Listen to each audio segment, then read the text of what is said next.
Welcome to DAX Machina. Together, we'll explore the writings of D.A. Roberts along with other authors, with a particular emphasis on the horror genre.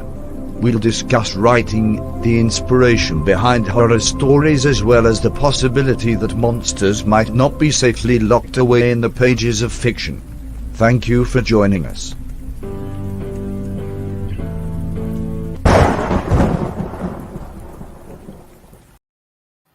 Good evening, everybody, and welcome to this Wednesday edition of DAX Machina. We have a special show for you tonight. Joining me tonight is Camron, Buckner and Neoma Finn from the Dixie Cryptid podcast and the What If It's True podcast. And I'm thrilled to death to have them in the house tonight.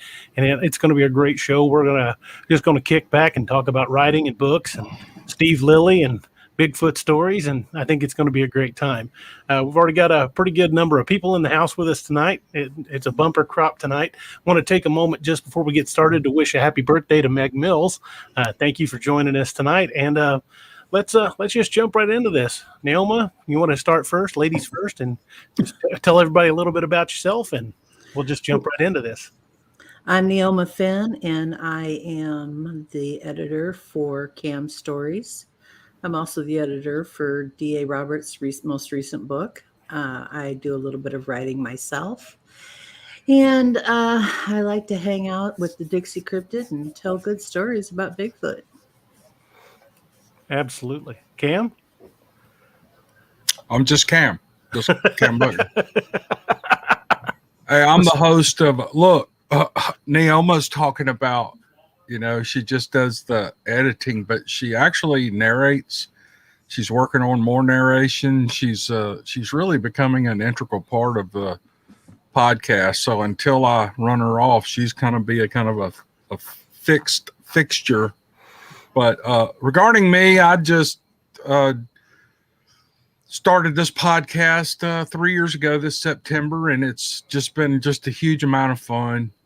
And it just enhances my love of reading and stories, and as I go along learning to be a better storyteller.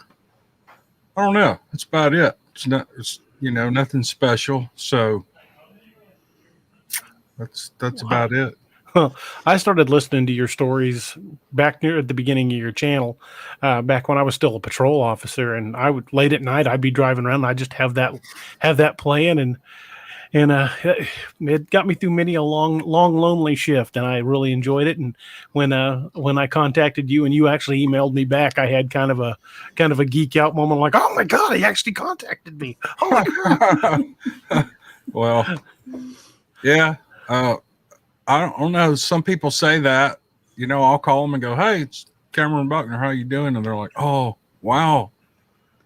And I'm like, what do you mean? What's going on, man? And but it's a lot of fun. I'm glad you like it. You saying that makes me almost ashamed of how much I babble on in the podcast, before the video starts or the stories start, and then after I talk about the story and all. I have records of all these recordings, and I don't know if there's a way to just put the stories on my website where people can download them.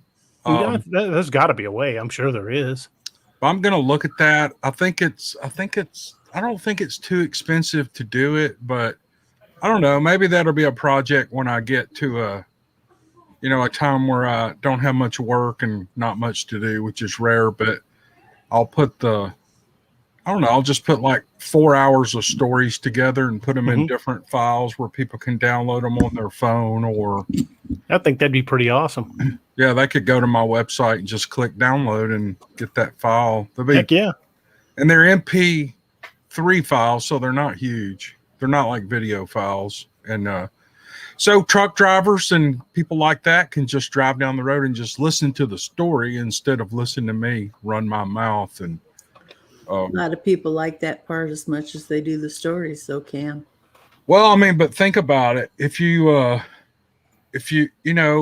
driving late at night, you're going, I don't know, 10, 12 hours of driving a day. I know truck drivers do about 8 a day. That's all they can do, but I could just I don't know, pull it up and listen to it and just hear good stories. And Oh yeah. so that's a different angle. You know, that might be a different angle to do. And I've thought about that a few times, but you saying that, you know, in your patrol car at night, just listening to that in the background instead of a 20-minute video and 7 minutes of it, I'm just talking about nothing.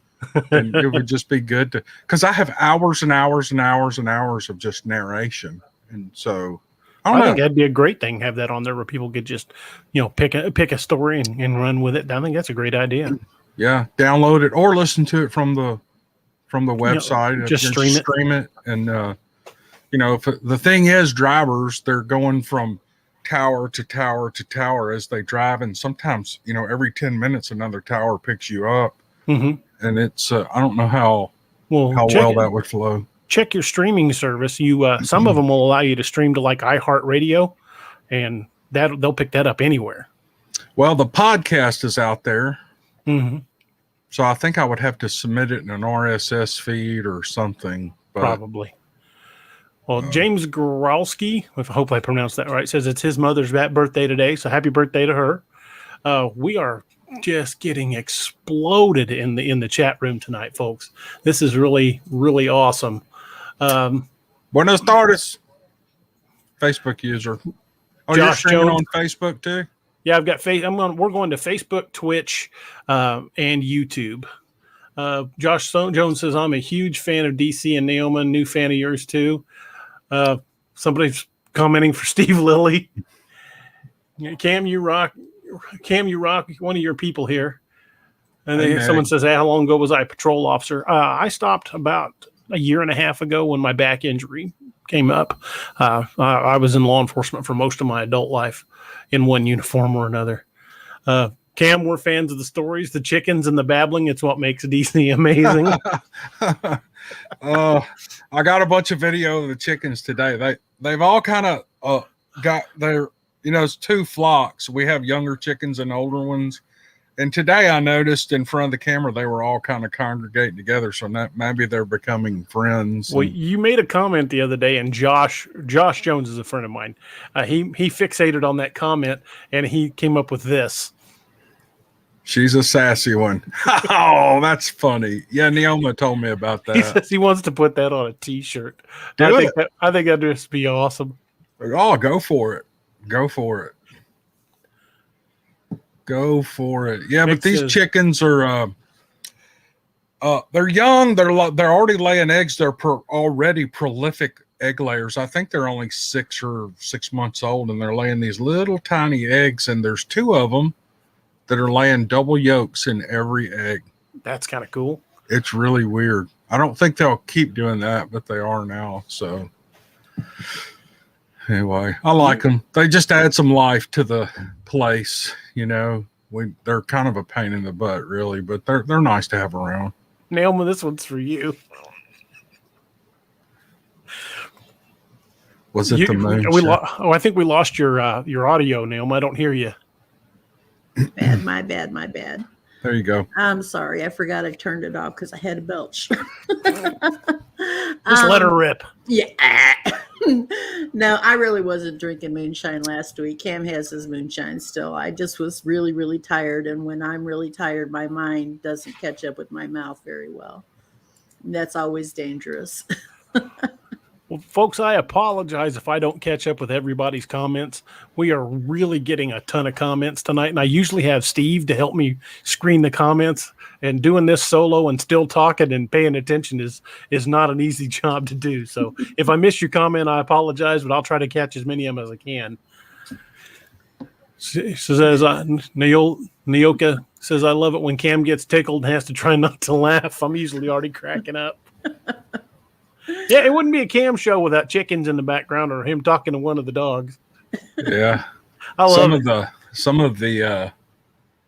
Speaking of moonshine, I met a guy from up in East Tennessee. His name's Robbie Farrell, and super nice guy. I think he works at the Walmart distribution center around there somewhere. And just a really nice guy. And he actually sent me this giant Bowie knife. And it's a beautiful knife, and it's got Dixie Cryptid laser cut in it on one side. On the other side, it says "What If It's True" podcast. That's awesome. I've got it back here, but so at the event the other day, he came by to see me, and then he was gone for a while. Well, I didn't think about it, but he showed back up. He had gone out and was shopping around for me a mason jar of moonshine from some store there in Gatlinburg, and I think it's butterscotch. Ooh, that sounds really good. Yes, and it's got this beautiful color to it. I haven't even cracked the lid on it yet, but it's sitting right over here. And see, everybody has his moonshine. I did not steal his moonshine. Last week I told everybody I stole your moonshine, and that's why I was running my mouth like I was. So our Neoma and I and our families were sometime in August gonna meet halfway and have dinner together, and because we didn't get to talk a lot at the event, and so I'm going to bring her that moonshine. That's what I was getting at. So, I might bring you half of it. I might take a swig or two. So. I still got hillbilly cousins up in Laclede County that made moonshine as of just a few years ago, last I knew. And I was talking about that on a show one night, and my phone buzzed, and I looked down, and it was my cousin Jimmy going, "Hey, dude, shut up." I'm like, I didn't mention you by name, you moron. They're still making it? Yeah. Oh, that's funny. Yeah, I know people that still make it. My dad tells a story. When he was a little boy, my grandfather made beer, way back in the 30s and 40s. And my father was born in 1940. So when he was about 10 years old in 1950, my grandfather had made some beer, and he would stuff the top with a cork. They didn't have the crimp on. They didn't have a way to crimp on the top then.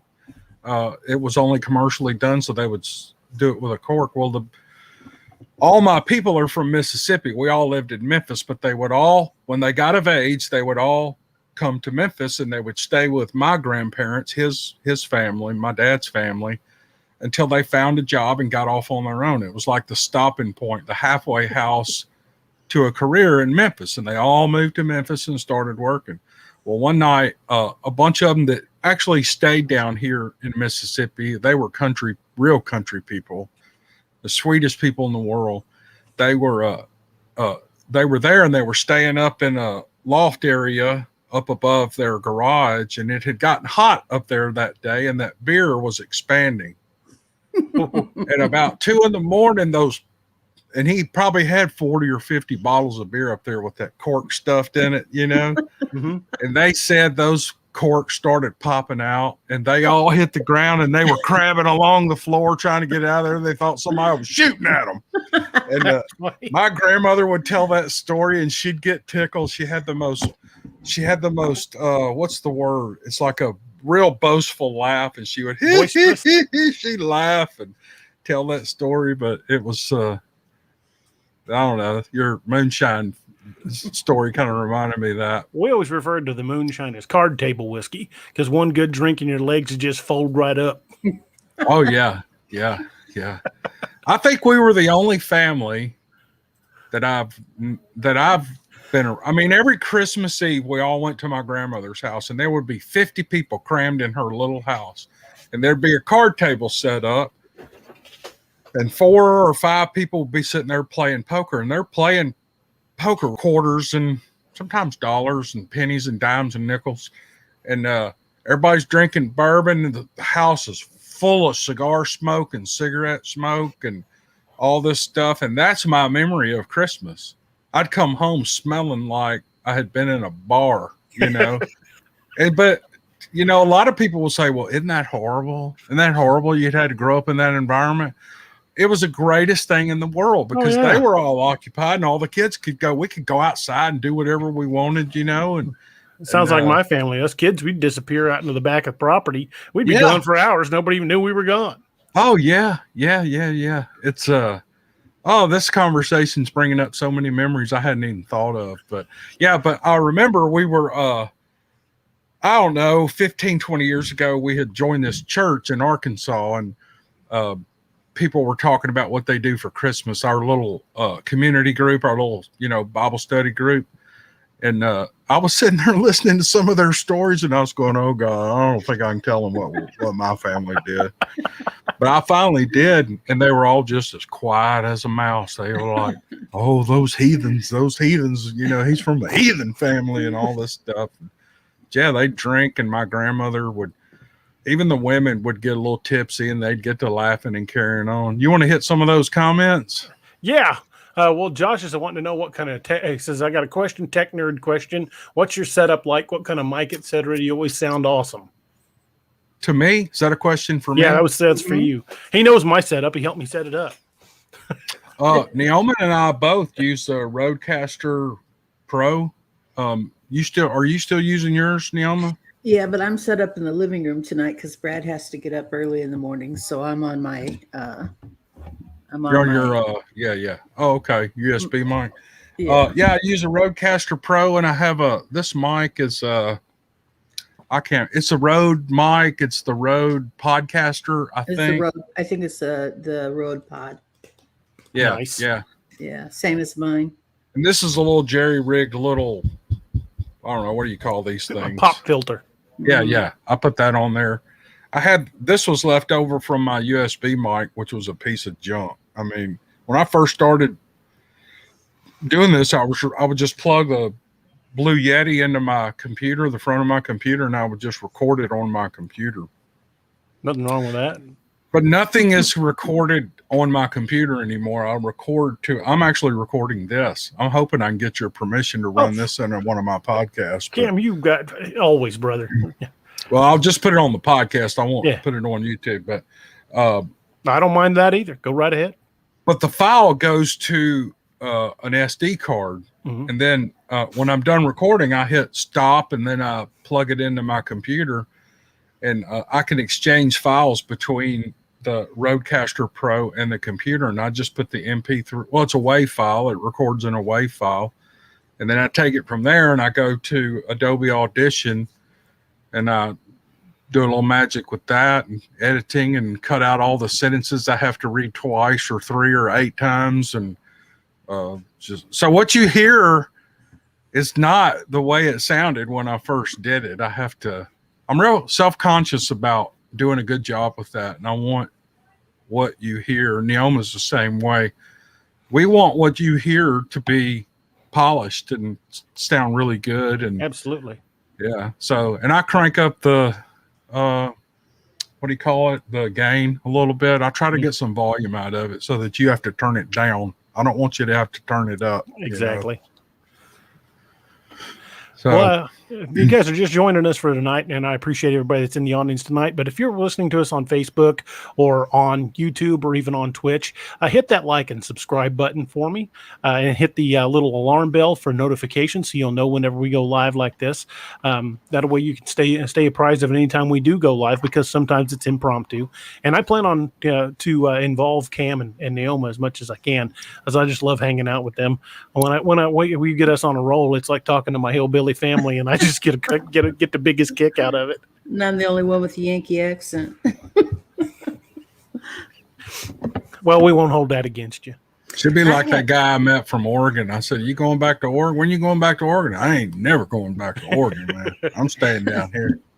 My whole family's from Arkansas. When I get tired, excited, or really, really angry, you can hear a little bit of hillbilly in me, just a little bit. Nothing wrong with that. Nah. But, that's how my mother always yelled at me. She never had an accent either, unless she was angry. And then I knew right where she was from. I was like my mother. I mean, when she got mad, that accent got worse. And I knew I was toast when I heard my full and middle name. Mm-hmm. If I heard Douglas Allen Roberts, I knew I was done. I was about to get the Willis switch for sure. Yeah. I gave my oldest son an extra middle name just so I could gauge it a little bit more. That's hilarious. Oh, that's funny. Josh says DA knows about re-recording this a few times. Yeah, he helped me with my promo videos for the my Patreon, and oh my God, Yeah, he told me, he said, don't worry about just restarting the video every time you screw up. Just say edit and I'll fix it. Oh, he had some work to do after that.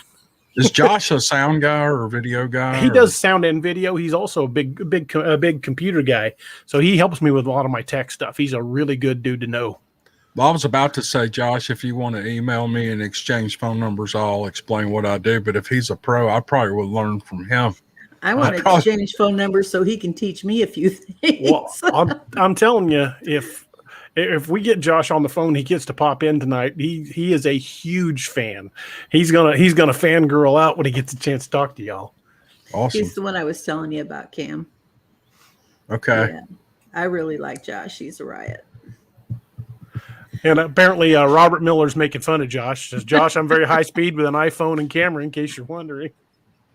Hey, you can record podcasts on a phone. Every phone that I know all the Androids do have they have a voice recording thing. You can stick your earbuds in and record from that. You can anybody who wants to do this, it's not hard. It's a lot easier than That's really essentially what I'm cinematic going to be doing videos. down at LBL this week. I go to LBL first thing in the morning, and I'm going to record down there with my phone and a Bluetooth mic. That's basically what I'm going to record with. And if I've got a signal, I'll live stream some of it from Facebook. Yeah, What are you just make doing sure down you there? drop it in the right place. Well, for one, the next Apex Predator book is going to be set there. It's going to be called Apex Predator Dark Moon, and it's going to be set in the LBL area. And I've got some twists and turns for that next Apex Predator. I'm pretty excited to be writing it. But it's also just basically to research some of the sightings in that area and to physically walk it. One of my favorite writers, Louis L'Amour, when he was researching a book, he would go walk the location. And that's essentially what I'm going to do. I want to feel the area so I can accurately describe it when I write. Yeah. Yeah. That's fun.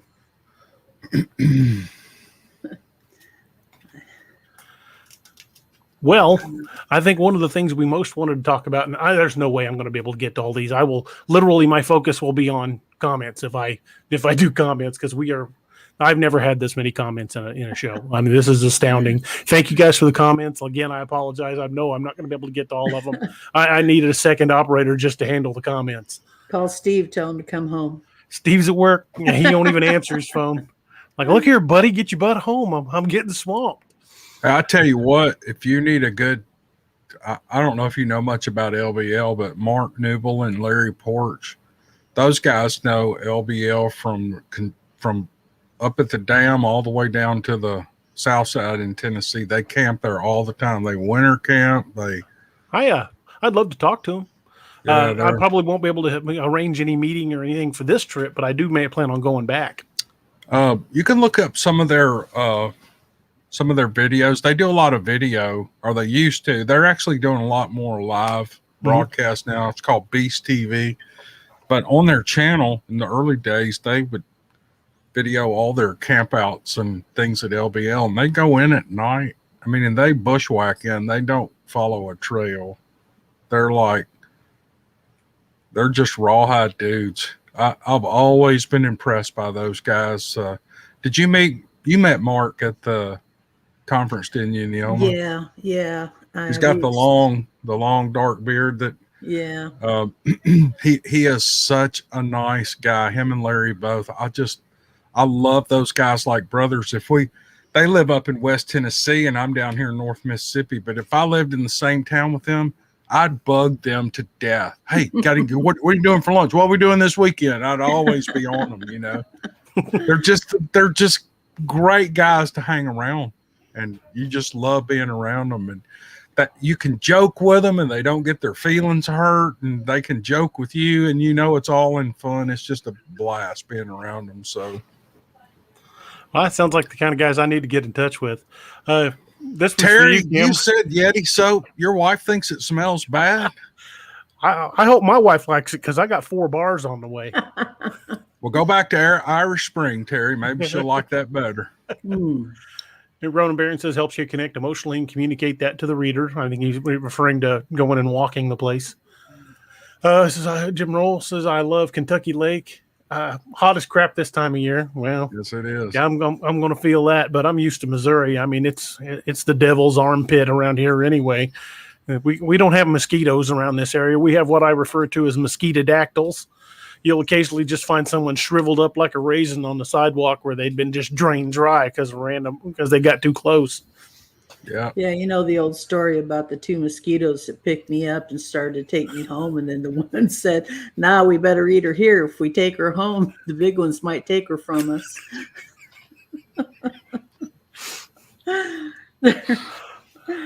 We got bad ones around here, I'm telling you. Yeah, in Missouri, you can tell where the mosquitoes are. All you got to do is you just call the local airport and ask air traffic to track them for you. Yeah. They can tell you which ones they are by the registration number on their tails. Yep. Oh, They come that's around funny. here too. That's funny. I had a buddy that I grew up deer hunting with, and he went to Fort Benning, Georgia for military training when we would join the Army about the same time. And he came home on leave, and he says, "You know what? I will never make fun of Missouri's mosquitoes again." He said, "There's mosquitoes down there that look like freaking pterodactyls." He said, "Those things are huge." Arkansas has big ones. I mean, I remember being outside on Christmas Day when I lived in Jonesboro. Mm-hmm. And man, my arms were covered up with big old giant black mosquitoes, and they got stripes on them like zebras, you know. I think they're flames that come off the side of them when they fly. But It was the emergency exit indicators like on aircraft. yeah, man, they If you were look real bad. close, they're Harley Davidson emblems. And they get in your house, and then you go to bed, and somehow they smell you and find you. And then while you're sleeping, they just, you know, they dehydrate you and suck you dry. You need a blood transfusion in the morning. Completely dehydrated. You look like jerky. Yeah. Yeah. Yeah, they can be pretty bad. Robert Miller says skeeters that have landing lights on them. I hear Alaska in the summertime has horrible mosquitoes. I've never been up there, but It's I hear probably they're the bad. worst. They're in Canada where those marshes are, you know. It's anywhere there's water where they can lay eggs and the larvae can live in water, you're going to have mosquitoes. And as long as it's not too cold. This guy next door to me cut his, he lives up in St. Louis, but he had sold his timber off his property. He left a segment of trees so that I don't have to look at it, which, you know, it's his property. He can do whatever he wants with it. But when they went in there, they rutted it up. It was just a pine thicket, you know, for the last 20 years. Man, there's 4 or 5 foot ruts in there now, and they're all full. It's been raining all summer. It rains every day. It just kind of stopped. So all those mud holes over there are full of water. So we've got mosquitoes everywhere. We've never had mosquitoes bad right here where I live, but it's horrible now. Just down the block from my house, about a block down, is a sinkhole, and they've got it all cordoned off. You can't get in it. No houses fell in or anything, but it's been there for years.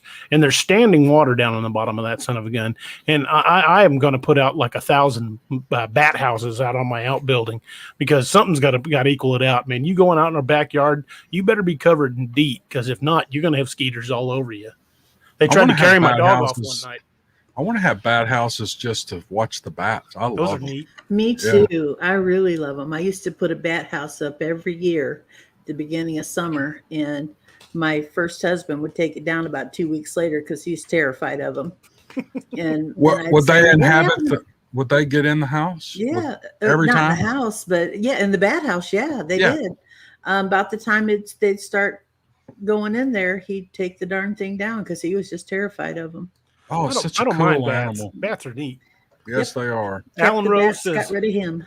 Alan Rose says, Cam Buddy, can you give us any updates on the upcoming Steve Lilly journals? Yeah, we're premiering one Friday night at 7:00 Central Standard Time. And I can't wait. I'm hoping by the end of the weekend I'll have my Steve Lilly story done and I'll send it to you. Okay, that'd be great. Terry Dupree says, it's okay. I need to know what's the best smelling Yeti bar soap I should use. I like violets best, but you probably don't want that. I actually like violets. I'm using violets now. Yeah, it smells that's good. my favorite. That's my favorite. It's a little. It's not a It's not a big testosterone kind of odor. It's a little bit lighter, but it's nice. I can't remember which two I ordered. I ordered 2 of each of the kind. Ordered 2 different kinds and 2 bars a piece. I don't remember which ones I ordered, so it's going to be kind of surprised when I get here next week. Another one I love is the Shroot bar. It's a great smelling soap, and of course I like patchouli. And DA, you were telling me that you're not a fan of patchouli. Not a fan. It smells like every hippie I've ever had to drag out of a building. They always call me an old hippie. Well, lesbians like it too. Lesbians wear patchouli. We have some friends that own a restaurant, and they're lesbians. They're great. We just love them, and every time we're around them, I just love them so much, and I hug them, and it's like that patchouli just. And they try to get away from him. Like, come back, let me smell your neck a little bit more, The patchouli seems to be the scent that everybody tries to wear to cover up marijuana smell. And guaranteed, when I was in uniform, if I smelled patchouli, there was going to be a weed bust. Yeah. It was going to happen. Or you just walk up and go, okay, who's got the weed?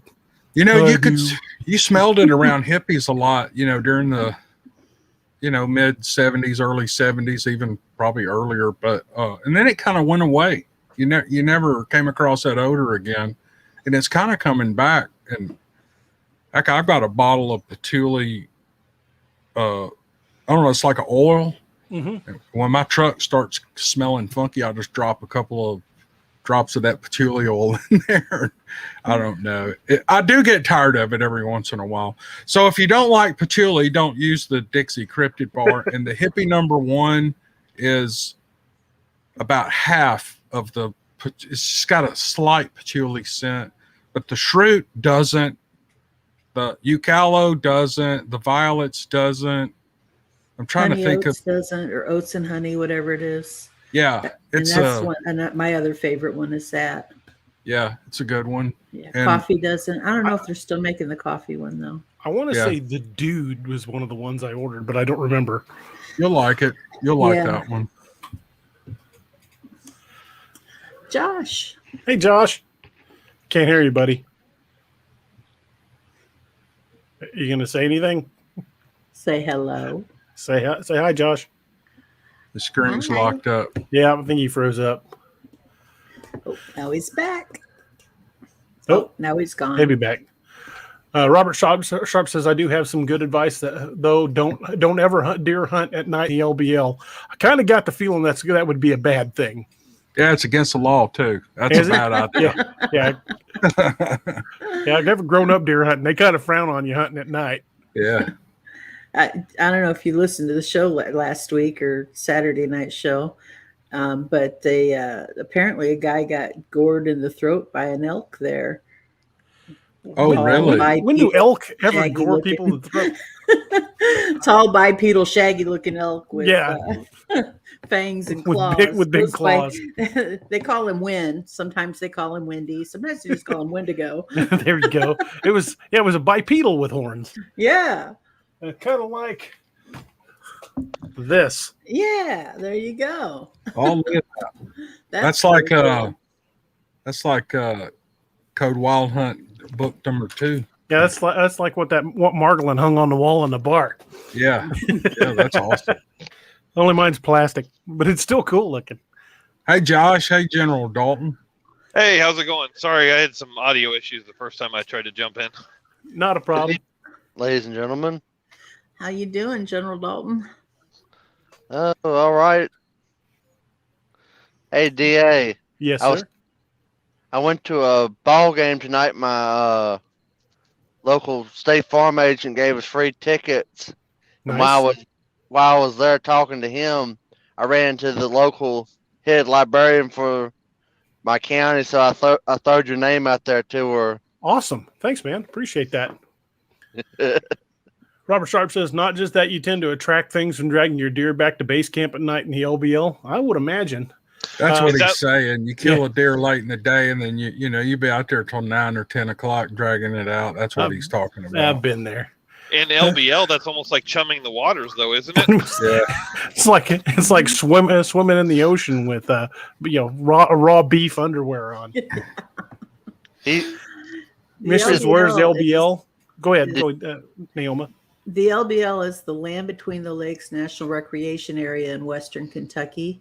It runs down into just across the border into Tennessee. It is 2 lakes, Kentucky Lake and Lake Barkley, that were dammed up by the government. I don't remember what year, but before that it was called the Land Between the Rivers. Nice. And A lot of Civil War history. Fort Donnelly's there, and there's another fort there that was fought over, and there's tons of history. People have lived on that little stretch of land for a long time.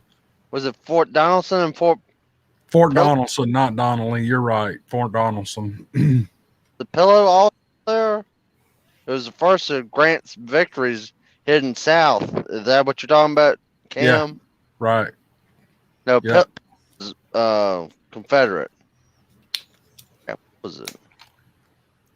It was I'm the having trouble Tennessee hearing Valley you. Authority. Yeah, you're cutting in and out, man. Is that better? No. No. It was the Tennessee Valley Authority that flooded the lakes there. A lot of underground cemeteries there now. Yeah. There are a few underground cemeteries and a lot of old homesteads. I'm sorry, underwater cemeteries. Yeah. All cemeteries. Yeah, Unless they're underwater. Louisiana. Yeah. Down in Lake of the Ozarks, where I rode Beast of the Valley. Mm. That whole area, there's a lot of farmsteads and a couple of small towns that are under that lake. You My know. dad- sorry, Go ahead. No, No, you go I was ahead. just gonna say. You said underwater cemeteries. I have this image of them. You know how they used to like make natural lakes and stuff, and just coffins blasting out of the water like submarines, and just gives me the willies. Somewhere. Who's? Yeah, General Dalton's still cutting in and out. Oh. By the way, DA, Bull Shoals Lake. My dad helped build that lake. Did you almost say bullshit? Like I think you did. I almost did. Anyway, my dad's whole side of the family is buried there in Fairview. My grandfather helped build Bagnell Dam. Really? Yeah, he worked on that for years. My dad just said "damn" a lot. My dad was a dam builder before, and then he became an iron worker. So he must have liked to build things. Speaking of books, which you weren't speaking of books, but I read a book. I couldn't remember the name of it, but there's a great book I read about a one man who wreaked havoc on the Union forces. It's called Jack Henson's One Man War, a Civil War Sniper. It's by Tom C. McKinney. I read that book in one sitting, and it's not short, but it's awesome. And they didn't want to have anything to do with either side. They didn't pick a side there in the Land Between the Lakes area, or that stretch. And the Union people came in and killed 2 of his sons. As a matter of fact, they beheaded one of his sons and stuck his head on a fence post. And he unleashed a whirlwind on them. He would sit up on those bluffs on the Barkley side and snipe those ships coming by. And he knew who the officers were. He killed, it's untold how many people he killed going by on those boats. And, they were trying to find him, and he was like a ghost in the woods. And they never did catch him. They never killed him. He died of old age, but he wreaked havoc on them. It's worth a read. It's a good, if you like war history. I love books like that. That sounds. Oh, sorry. Go ahead. I was gonna say that sounds like the premise for The Patriot, like where they got the idea from for that movie. Yeah, it does. Sure does. That sounds fascinating. Colonel Jack Murray. Henson's One Man War, a Civil War sniper. You Check guys that look out. it up. Mm-hmm. That was actually real life. That was the Swamp Fox Mm-hmm. Patriot. That was real life. Yeah, the swamp fox was Francis Marion. He was in South Carolina in the Revolutionary War. Yeah, that's a great movie, man. My mother's named after him. Her name is Francis Marion. That's awesome. Yeah.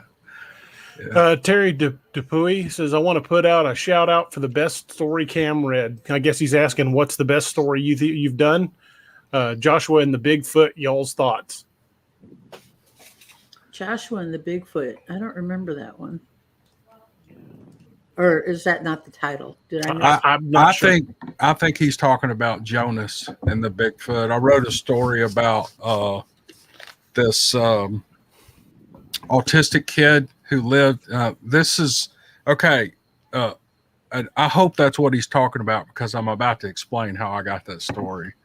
But I have this weird thing. I'm very inquisitive of people when I meet them, especially if I don't know them, because people that know me kind of avoid me because they're like, oh, here he comes. He's going to ask 1,000 questions. But so unsuspecting victims, I can kind of corner them up. And so I was at the dump. I was at the county dump, dumping trash and stuff like that. Well, every time you come in, you have to go through the gate, and they have to come.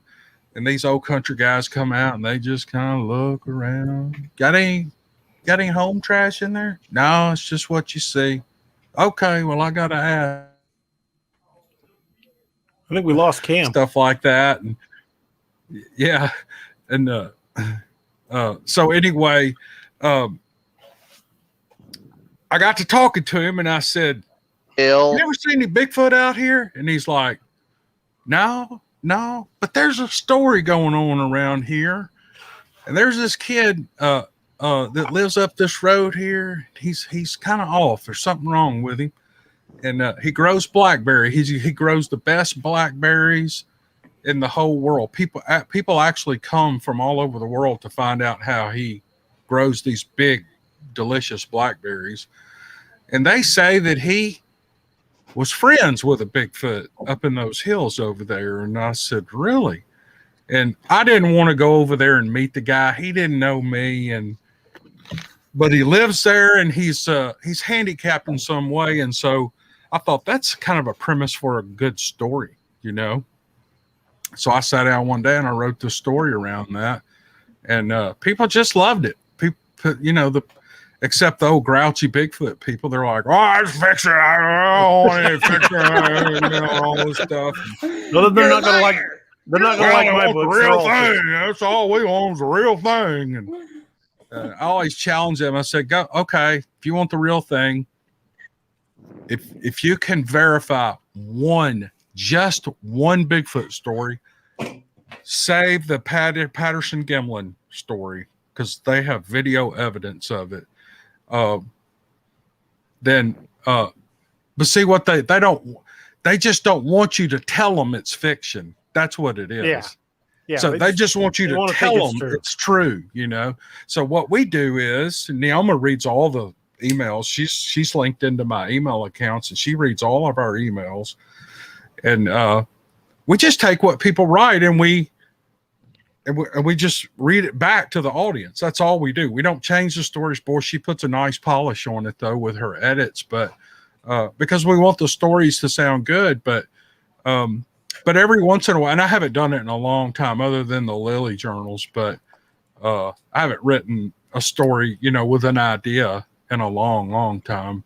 But that's where that story came from, Jonas and the Bigfoot. So if you guys haven't heard it, you know, you can go through my library and find it. It's pretty good. That is a good one. Cam, I want to introduce you to somebody. Cam and Neoma. This is a good friend of mine. You'll recognize him from the books, Cam. This is Carrie Pocket Doc Davis, the owner of Dark Angel Medical. Okay. Character in the books and the owner of the real company, Dark Angel. I would love for the two of you to get together, because if you could say some stuff about Dark Angel on your channel, get, you know, send some folks his direction.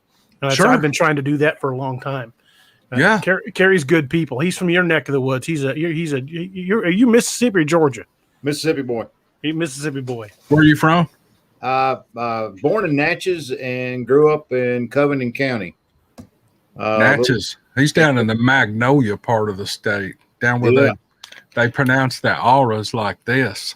They do. It's almost like a coastal Georgia accent. Yeah. You're in the Delta down there, so it's Yeah. kind of Getting the vapors. You're getting a Yeah. vape. Oh my lord!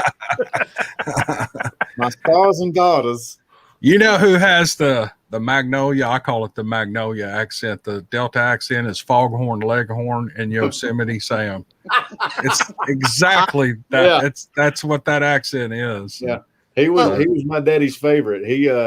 My daddy loved watching him some Foghorn Leghorn. Yeah. That was his Crack me favorite. up. Where you from, Cam? Well, I was born and raised in Memphis. I'm a city boy, and Okay.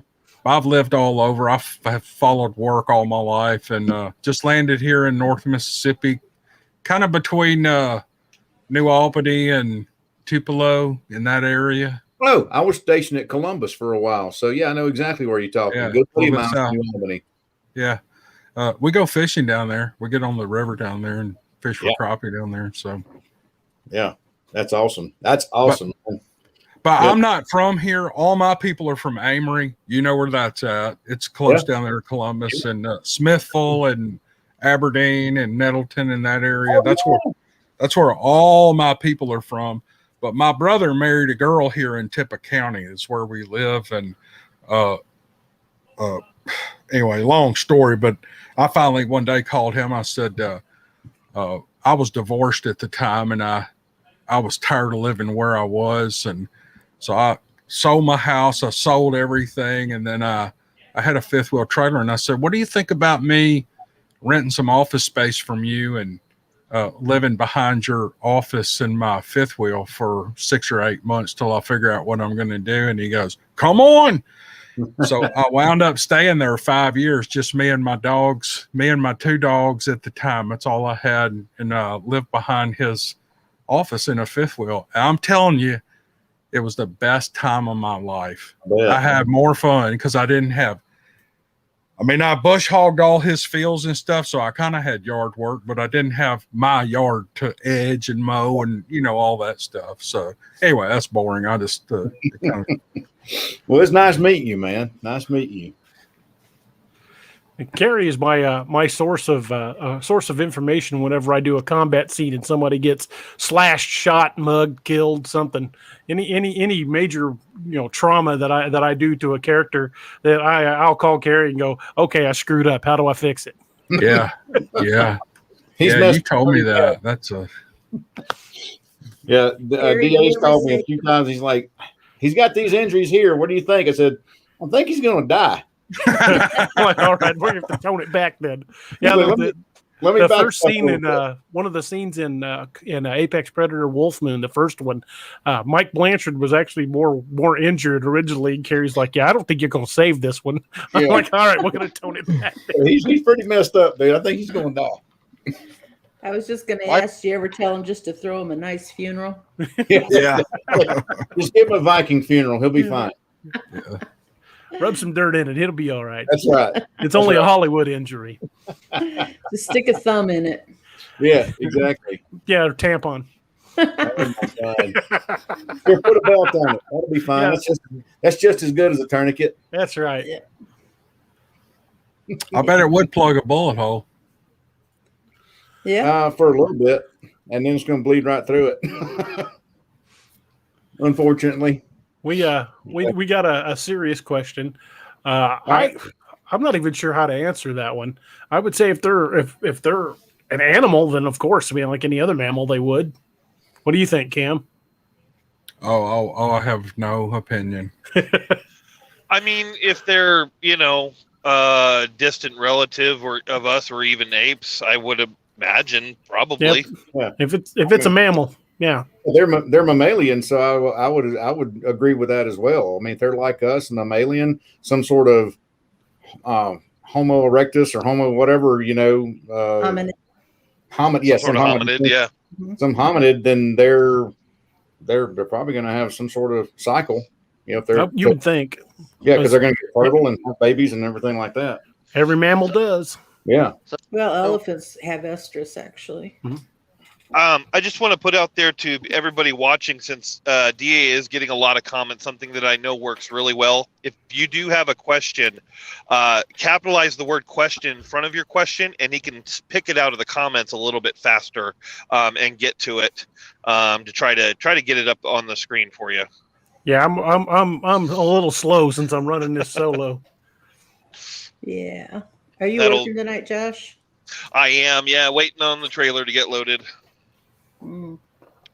Yeah, I was gonna say, Cam, being a truck driver, I have burned through a lot of the marathons, and I'm getting ready to start a lot of the What If It's True stuff, and extremely appreciative for all of the stuff that you do. It's very entertaining and keeps me going all night. Is it good to as a truck driver? You know, I get that mentality when I drive. I just want to be quiet and just listen. You know what I mean? But I really just want to listen to a story. And before you came on, Josh, we were talking about. I wonder if for guys like you, for drivers who really enjoy, you know, listening to something other than music every once in a while, to find a way to upload the MP3 files to my website and have access for people to download those, like on your phone or whatever. Make them be 4 hours long. And you could turn them on and just drive. And there's no music, no nothing, just the story. Not me talking about, you know, nothing, just the stories. What do you think about that? I mean, I know there's some guys out there that would probably like the download. Me personally, I prefer just be able to click on a stream. I know you were talking about, you know, worrying about jumping from tower to tower. I guess it depends on where you operate. Where I'm at, I'm up and down 75 in Ohio, so I never have an issue with coverage. So I'm all right streaming it. But if you have the ability to put it somewhere where they had a choice, say if you uploaded it as a massive podcast, where they could either stream it or click the download button and save it, I would be awesome. Or even if it was just like maybe on your YouTube page and a playlist, that would be cool too, because if it's done in a playlist, it'll actually just jump right to the next one on its own and keep going down the line. But yeah, I think a lot of people would find it beneficial to have a big chunk just to put on, listen to, and go, and not have to worry about it. Yeah, I have them in playlists, but you have to deal with the ads and the intros and the music and the podcast where I talk about just nothing, you know. And but like I made the comment, that's part of the reason I listen to your show. I could go listen to a lot of other places, but you just kind of, you know, you call it rambling on, and then, you know, you got the chickens in the background. It feels more real. I would rather listen to you do your thing than something else. I don't know. I just really enjoy it. I listened to, when I was on patrol, I listened to a lot of different shows. And the ones that I got tired of quickly and stopped listening were the ones where they tried to do the melodramatic voice. Welcome to the terrifying tale. I'm like, okay, I'm done. In 2 seconds, I'll turn that off. Yeah, I'm like, I'm already done with this guy. Or if they try to do, like, there's guys on YouTube and TikTok to do this now. They'll be like, and he was going to the store when suddenly they like change their voice in really weird octaves for no reason. It doesn't even add like ambience. It's just like they think it's a broadcasting voice, and it's not. No. But just you being you is perfect to listen to, because I feel like we're sitting at a bar or something and just jaw jacking, and you're just telling me a story. That's what I like about it. Okay. All right. That's your Maybe brand, that's man. the appeal. I've never figured it out. That's your brand. James Goralski says, question, do Sasquatch wood knock with wood or tongue pop the knock sounds? I've experienced knocks when they had been on the move in swamps with no trees. I think they're capable of mimicking sounds. I think a lot of times they do use wood on wood, because M.K. Davis said that he had discovered a branch that had been discarded, and he could easily see the marks on it where it had been beaten against the tree. He also got a similar comment from I can't remember the guy's name. Oh my God, I feel like an idiot. Ron Moorhead with the Sierra sounds. He said that he'd found sticks that had been discarded, but I think they're completely capable of mimicking sound. One of the more terrifying stories I've heard is people saying hearing them mimic voices trying to lure people out in the woods. And that's one of the more terrifying aspects, at least to me. Well, don't the skinwalkers do mimic human voices as well? Oh yeah. Skinwalkers will call you by name. It's Yeah. often been said, skinwalkers and Wendigo, if you're walking through the woods late at night and you hear something call your name, don't answer it. I mean, that's common. That should be common sense, even if you don't believe in cryptids. If you're out somewhere and it's dark and you hear someone talking that's not the person with you, or you're alone, don't go. Just don't play with that. Yeah, I agree. You're like, look at your watch, go, hey, look at this. It's time to leave. I need to be anywhere else right now. Yeah, anywhere else but here. Yep. Been in a haunted house like that a few times. I remember you saying something about that. Yeah, that was creepy. Yeah. I actually was taking a bath one time and my husband kept calling me. And I finally got out of the tub to find out what in the heck he wanted. But he wasn't in the house. It was not him. Holy folks. Yeah. When he did come inside, he found me packing and couldn't figure out why. Where are you going? Anywhere. Not here. Yeah, Robert Miller says, weird one is hearing footsteps in the woods as you're walking and stop when you stop. That was on that video that he sent me from Texas, big thicket country.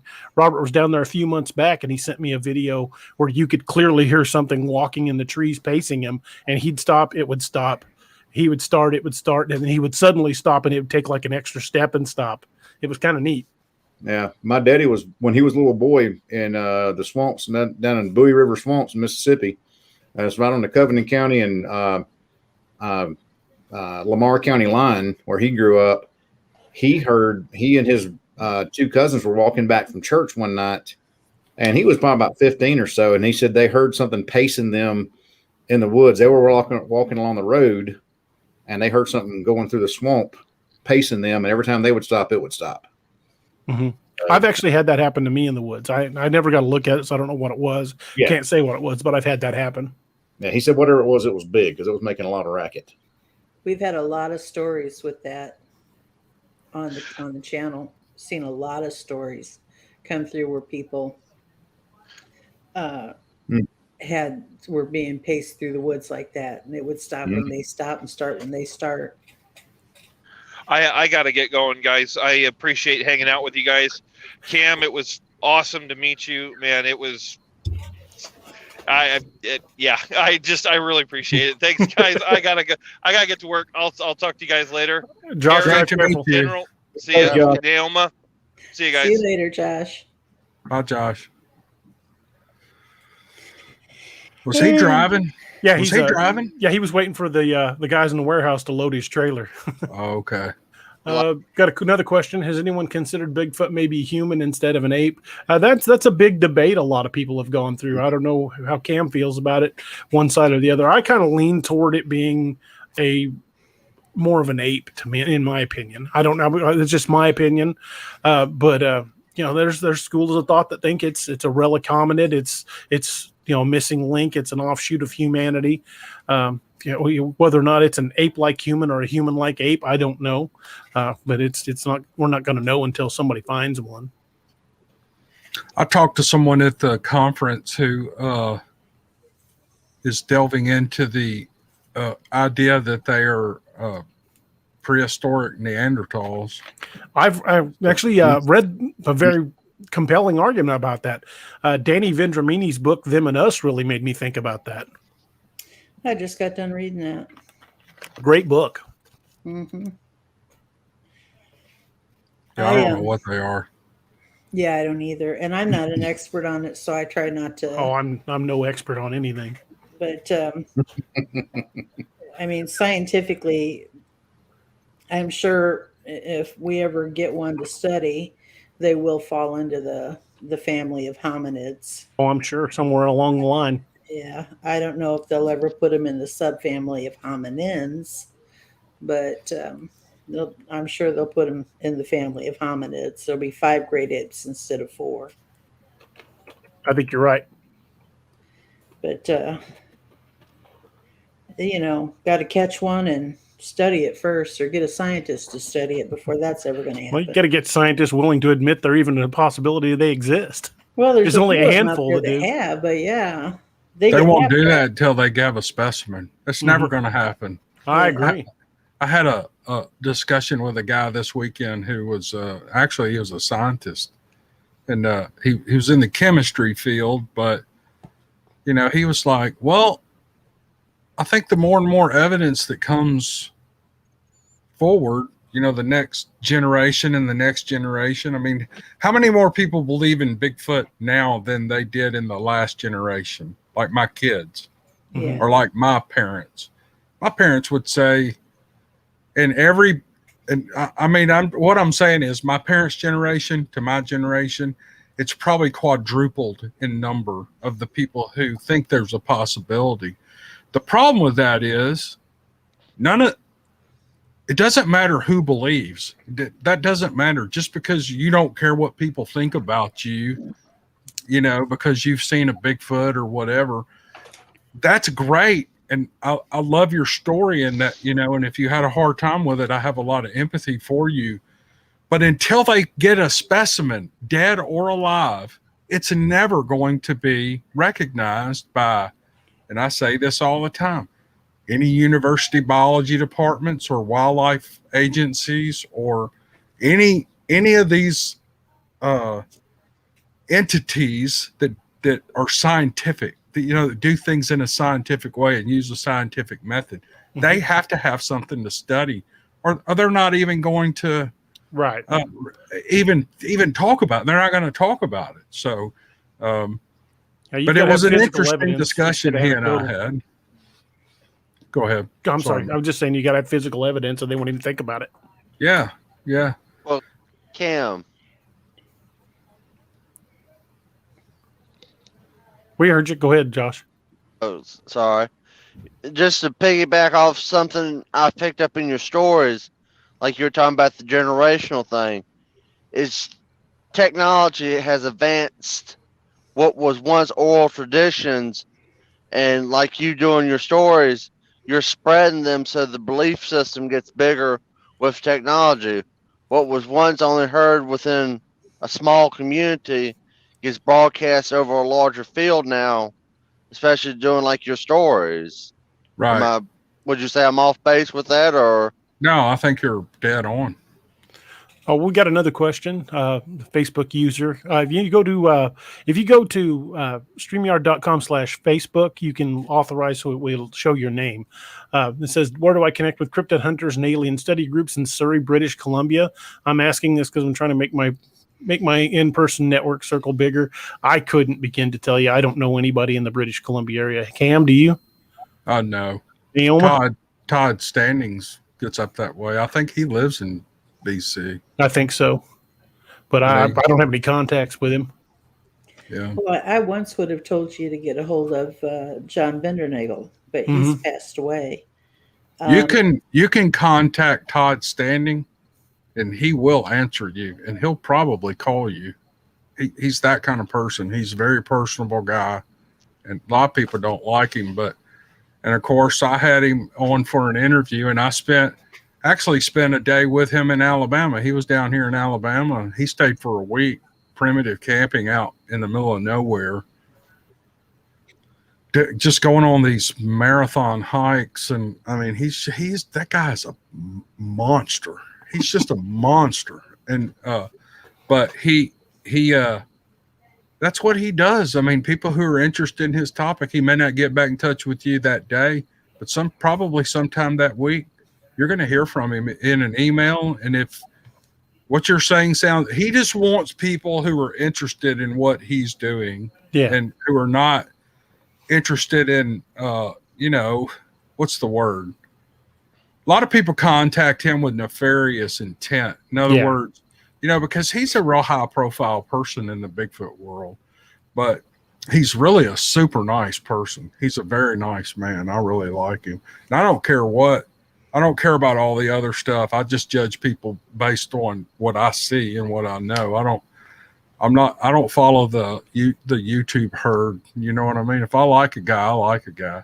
One of the most knowledgeable people I have talked to, I don't know how Neoma feels about this, but Will Jevening is one sober dude. He has more information. And I'll tell you something else about him. He knows a lot more than he tells people. I mean, he knows a lot more than he tells people. I think a lot of the stuff that he doesn't say, he's not allowed to say. He's been asked not to say it. But I'm talking code wild hunt kind of stuff. Yeah. And they know those guys. They have an intimate relationship with those guys, and those guys talk to him. And but he's a straight up guy. If they ask him not to say anything, he won't do it, you know. So anyway. Who's this Cam you're talking about? Just Will Jevening. And I would like to is he still around? Oh yeah, he's got the Creek Devil. Will Jevening is the name of his channel, but the podcast is called Creek Devil. I might have to see if I can get in touch with him. I'd like to talk to him.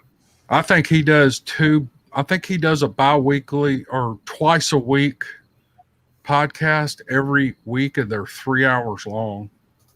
And they talk about everything from top to bottom. And I really like him and admire him. And he is just a regular guy. He's just a regular guy, but he had an experience when he was a teenager, and he's got books. He's got several books out. Matter of fact, I read one while I was on vacation right after I read the second Code Wild Hunt book. And it's not very long. Took about, 4 or 5 hours to read, but it's and I can't even remember the name of it. I read them and put them aside and forget the titles, but I remember the books. But it's this thing going on in Mount St. Helen, close to Mount St. Helen. These families are having, and he's investigating all of this, and he tells the whole story and all the encounters they have and how the whole thing went. It's fascinating read. So yeah, Will Jevening, he's a real thing. I'd love to have a chance to talk to him. Yep. So how's it going, guys? It's going well. Good. I'm kind of get away from the comments for just a little bit. I know. Neoma, what are you doing? Balancing your checkbook? Oh, she's knitting. Knitting. One of the main things I wanted to accomplish with this, we've kind of got away with it because I'm just kind of overwhelmed by the response in the chat room. I've never had a chat this lively, so I thank you all. But what I wanted to get back to is talking about stories, and to me, one of the greatest things about Cam's channel is just the stories. Stories are, whether they're fiction or real or somewhere in between. Stories are what unites us as a people. I mean, from the earliest days when we were still huddled around a primitive fire, cooking meat that we killed with spears directly over the fire, stories were what got us through. Stories are the oral tradition. Stories are the binding of humanity. It's I think the story is the greatest invention man has ever had, and I'll always feel that way. I hope I always do. But that's one of the greatest things I enjoy about Cam's channel is because I love the stories so much. I'm a storyteller myself. I love good stories. I grew up listening to stories. My mother was a storyteller, and I love hearing good stories, and that's what I find every time I go and I hear a story narrated by Camron and Neoma. They're just awesome stories. Yeah, I totally agree. That's when I found Cam. That's how I found him, because I liked hearing stories, and that's what I told hey when Cam did the prologue to the first Wild Hunt. I said I'm not usually an audio book person, but for Cam, I'll make an exception. I'm so excited about having Cam do my Codename Wild Hunt books and Neoma doing the Lakeview Mans. Those are just going to be awesome. I can't wait. General Dalton, how did I do on the prologue? Oh, you hit it out of the park. What did you think about the radio voice? Is that good? Is that a good touch? Or I like that. It flows with the story and helps it out. It helps What's what I'm looking for? Makes a mental picture. Yeah, that's what I'm looking for. My son was in the Marine Corps. He was in Afghanistan and all that stuff, and he was in a light armor reconnaissance battalion over there. And so I played that. He doesn't listen to my stuff, but I played that one for him. And so I said, hey, just tell me if this radio chatter and this tone that I turn it to, if it sounds anything like, now I know it doesn't sound exactly like something coming over the radio in the field in the heat of battle. And so he listened to it and he said, yeah, that's pretty good. He goes, you need to tighten up some of your words because we talk really fast. Mm-hmm. I mean, when it's going on, you're getting that information out there really fast. And then he had one critique. I think there was one part where you wrote, say again. He goes, no, you don't say that. He goes, say your last, and or something like that. Well, I know from my end, you never say repeat because repeat means artillery, shoot again. And I wasn't about to use the phrase repeat. He wasn't being critical. He said we would have said say your last or something like that. I can't remember. Last call station, say again, last call station. Right. Well, a lot of that's dramatic license, and a lot of that is just trying to make it in a readable format that people will understand. Because you can't do, and I get a lot of criticism from people because it's not exactly perfect the way it's done. Oh my gosh. I can't do that because I would lose 60% of my audience because what do they say? Like 7% of the population's actually been in the military. Yeah. So if I went pure military phonetic, I would have footnotes that's half the length of the book because I'd have to explain it. And so I take some dramatic license. It's not exactly perfect. But I didn't set out to make it absolutely perfect for like radio chatter. What I do want to be dead on is like the weapons tactics, the medical, the details that are important. Radio chatter is not that important. I put it in there to just move dialogue along. But at the same time, you want to tell a cohesive enough story that everybody gets involved in it. If you're only catering to the certain people that want the absolute purest details, you're going to lose a big chunk of the rest of your audience. And so I try to tell a story that everybody gets involved in and everybody gets attached to. Right. Yeah, you really do a good job with it. It's I tell you what, that first Code Wild Hunt book absolutely hooked me. I couldn't put it down. And then the next one, the Wendigo thing, and I'm halfway through the third one with these, these lake creatures and stuff, and it's fascinating. It's really cool. I just can't. It's like I'm working all the time. I finally got to a point where I don't have so much to do, so I can actually. Matter of fact, I'm gonna go in and read 2 or 3 chapters tonight after we're done here. So when I wrote the opening couple of chapters for Codename Wild Hunt, Curse of the Wendigo, I sent them over to Doc. I'm like, hey, read these and tell me what you think, because I wanted to make sure I had him down. Yeah. The line "having angry sex with my snowmobile" is something 100% I can hear him saying. Maybe. It's one of my favorite lines. For you, at the prologue and backstory we have for the Wild Hunt on DA's website. You're breaking up. Yeah, you're breaking up pretty bad, Josh. Is that better? Was sort of. Are you aware of the backstory we have on DA's website for the Wild Hunt? It's in the back of the first book. So. Oh yeah, I read it. I actually read the whole thing. Normally I don't read that stuff, but I read that one. So we tried to build a full cohesive history. In fact, I've got a story. It's probably going to be novella length that will be pulled from the annals of the history of the Wild Hunt. That's actually going to date back to 2 Civil War units, one north, one south, having to work together to stop a cryptid. That'll be interesting. That's very. I'm actually narrating an audio book right now called Death Rides the Red by Jack LaFountain, and that's exactly what it's about. Really? That's awesome. I've got to read that. Yeah, it's good. It's good. What's the title again? Death Rides the Red? Death Rides the Red. It's kind of a Western, but it's I don't want to spoil it, but it's and you don't really know what's going on until you're 40,000 words into the book. So it's quite the mystery. It's a long mystery. So you have to be into that kind of thing. You know, you have to, there's a lot happens between the beginning and the end, and that you figure out what's going on. But when you figure it out, it's like, whoa, this is crazy. It's real interesting. Now, Cam, the reason why my handle is General Dalton is because DA at the end of the Lakeview Man, he at the wild hunt, but he hadn't fleshed it out yet. So I messaged him on Facebook, and about 6 or 8 hours later on a Sunday afternoon into night, we'd fleshed all that backstory out. Mhm. That's why my handle is called General Dalton. Yes, I named the character after him for all the help. That's awesome, man. That is cool. Very cool. Steve Lilly. Everybody talks about Steve. You know how many people tore me up at that conference because I hadn't put out a Steve Lilly in 2 months?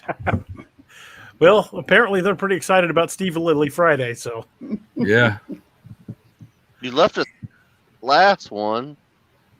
I can't wait for DA to send you what his Steve Lilly story, because me and him I've been bugging him as just looking at your timeline if it could fit in to dovetail into the wild hunt. I don't know if that would be something you'd be interested in.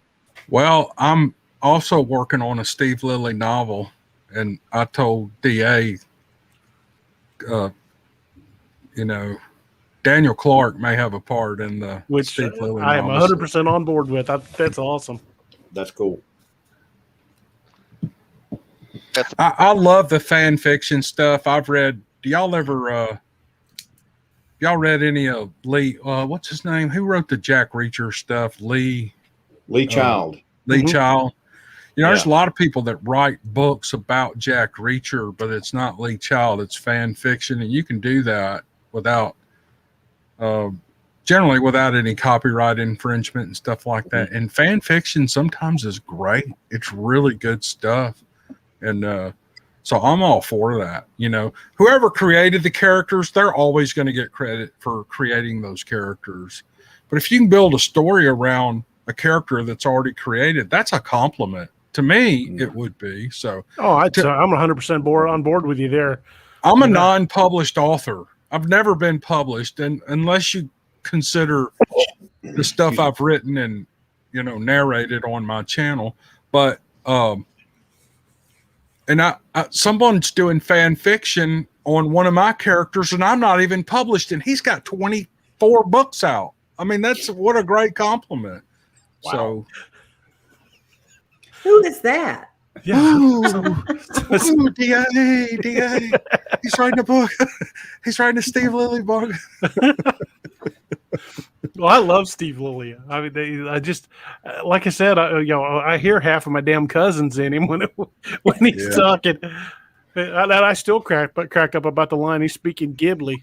Ghibli, yeah. Or that toe sack full of snakes under the church just kills me. I wish I'd have thought of that. Oh, that was fun. That was a fun way to do it. When that bag full of snakes, that was definitely outside the box on that one. Oh yeah. Yeah. I told DA where I got that. I was on a job site years ago, and they had the Shannon Street incident going on in Memphis, and you guys can look that up. You can just type in Shannon Street incident. You can read all about it. But 2 policemen had gone to a house in Memphis, and they were taken hostage, and they were in there for I think for a few days. And that was a huge story. It was a national story. And we were sitting on a job site. I was with a bunch of connectors on the Raisin Gang out there. We were erecting a big building, and we were all eating lunch. And he goes, "Well, I know how to put a stop to that shit." And everybody's like, "Well, really? What would you do? Throw a tote sack of cottonmouths up in there. Every one of them some bitches will come out, you know." And I was like, "That's the way you do it." That would definitely do the trick.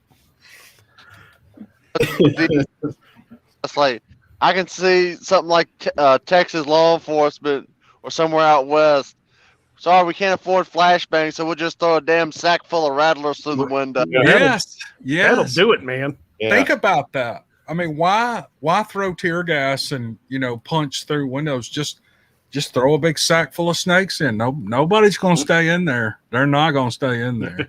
I'll knock a hole in the wall to get out. Yes.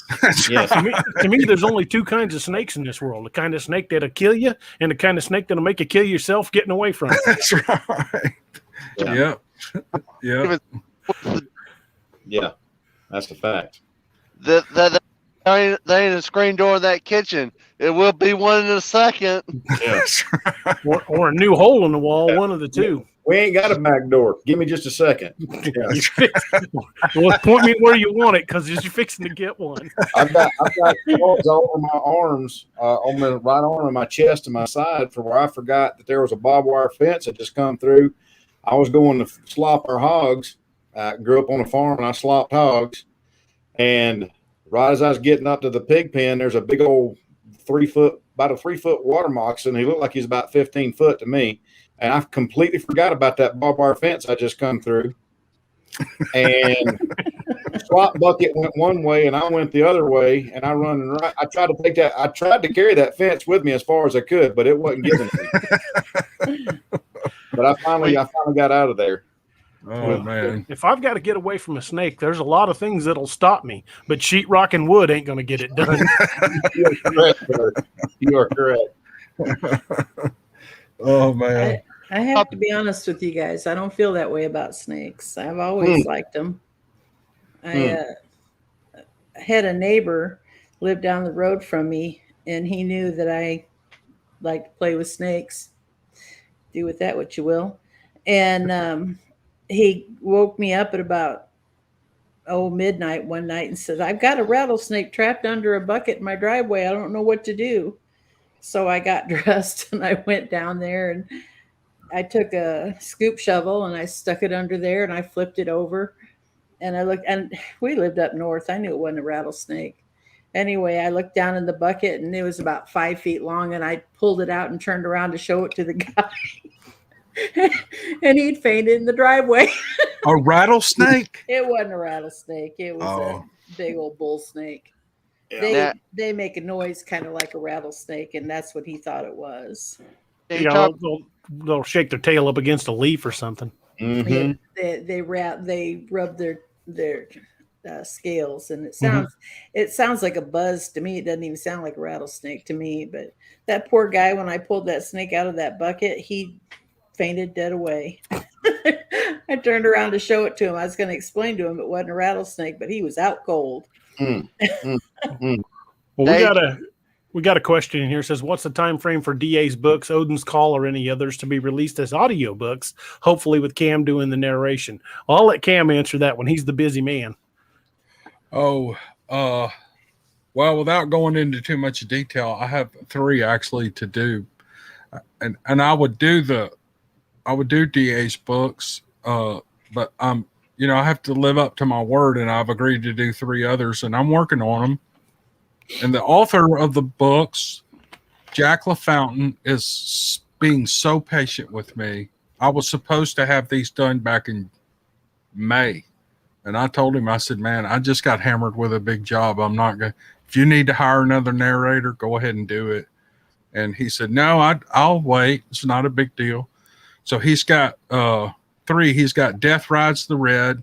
He's got Bayou Moon, which in another podcast on my channel, I called it Blue Moon. It's Bayou Moon. And then he's got a Bigfoot. It's a short novella. Well, actually, it's a collection of short stories called Tracks. And that will take me until about the 1st of September. And I think I'll be able to do all 3 Code Wild Hunt books in September. Then it takes 30 days for ACX to approve them, to put them on Audible. So you're looking at October, November, even at the earliest. I mean, to be for sale. So, which I'm okay with. I want Cam to do them. And of course, Neoma's going to be doing the Lakeview Man books. I've actually already started Lakeview Man Beast of Blunk Road. It's actually already started. So Went down and shot a video down at the end of Blunk Road. That's just a creepy little area. It's not quite to Arkansas, but it's close enough to hear the banjo music. By the way, I actually started recording Lakeview Man 2 for you. Nice. I had originally recorded has it been a couple of months ago now? The prologue, and I put it up for Cam to use it, and I hated it, and I took it back down. She does that all the time. I do. I had a story up for you, but I took it down. I didn't like it. Well, I hate the sound of my voice. I just can't stand it. Well, I think you do a great job. Well, anyway, I recorded it again, and before I put it up, I decided I didn't like it again, so I started recording it a third time. But I promise you, this time I won't take it back down. I'll just... Okay. But it's... anyway, but I have started on them, so we just haven't done our little thing on ACX yet. But... Well, I certainly look forward to it. Yeah. Yes, Terrence, that was Neoma. That was a story she wrote. I was looking at a comment. I got YouTube. Comment? He says, was that Neoma narrating on the last video? It was really well done. Oh, yeah. That was the story I wrote in about 10 minutes. I really didn't want Cam to use that one either, but I never got around to taking it down. I really liked when you did the short stories that I wrote. Those were awesome. Those were such great stories. I love those. Park, Neoma. What's that? I said you knocked them out of the park. Oh, yeah. Those were great stories. Man, I love those. I mean, I love all your stories, but that one, the only part that I didn't like was when I was trying to sound like Arnold Schwarzenegger, and I wasn't doing a very good job of it. I should have left that scene the way I originally wrote it, but I listened to my wife when she told me that it was too dark and I needed to tone it down. I should have just left it the way it was and let consequences be damned, because it was pretty gory. Yeah. For anyone listening, didn't we put those on What If It's True, Neoma? I believe we did. Or no, Yeah. Are they on What If It's True, or are they on Dixie? I can't remember. I think they're on. Yeah, I think they're on Dixie. Okay. All right. My bad. Yeah, those were fantastic. Although I will admit that I cannot do Arnold Schwarzenegger's voice. Or neither can I do the Predator's voice. That was the one that really got me. I just like, what the hell are you? I was like, good Lord. I kept thinking, coffee make me nervous when I drink it. That's a good Sling Blade voice. Gary does the best Sling Blade. He cracks me up. Well, that's what I felt like I was doing. I felt like I was trying to do Sling Blade, and I thought, well, I can't do Sling Blade either, so I don't know what I'm doing here. But I thought I did a pretty good Carl until I heard Carrie's. Carrie's is dead on. I reckon. Got some French fried potatoes with mustard on them. Oh, that's good. That is a good one. Appreciate it. You could be a superstar on TikTok going through drive-thrus. No, that guy is hilarious. He does it way better. I think he does it better than Billy Bob Thornton does. Yeah. If you ever need Marvin Martian, I can do that. You know, Billy Bob Thornton is he's an odd guy, but he is a great actor. Oh, He yeah. really does a good job. 100%. Yeah, he's definitely one of my favorites. I think he's from Arkansas. Yeah. Yeah, he is. I know he is. He's from down around Fort Smith. He's got a series on Amazon Prime called Goliath. It's Thank you, really, really good. Yeah. I'll check that out.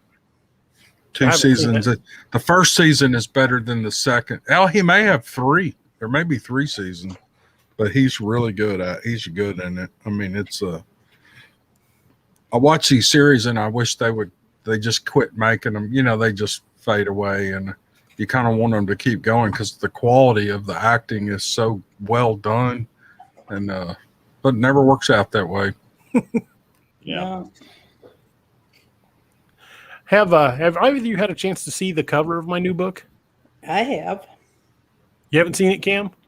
I deliberately with the reporter. I wanted it to look old. Yeah, I saw that. Oh, I love it. That's great. I think Michael Fisher, my artist, did a wonderful job. He really hit exactly what I wanted. And it does. It looks like, it's been bouncing around somebody's backpack for 6 months. Yeah. I like that. It looks good. Yeah, that one turned out really nice. I was pretty happy. That's my wife's favorite cover of all my covers. Yeah. I didn't get a chance to buy it last night. I'm going to buy it this weekend, DA, and read through that. I'm looking forward to hearing what you think. Yeah. Oh, yeah. I just bought it, downloaded it on my Kindle. I'm ready to pop it open and start reading it too. Has Roger given his opinion yet? Have you been harassed by him yet? He hasn't read it yet. Oh. He's supposed to have it read before we do Nightmare Hunter next Monday. So hopefully he'll have it done and I'll get his opinion then. I'm sure I'll get an irate text or two when he hits a few points. Like, what the hell are you doing to me?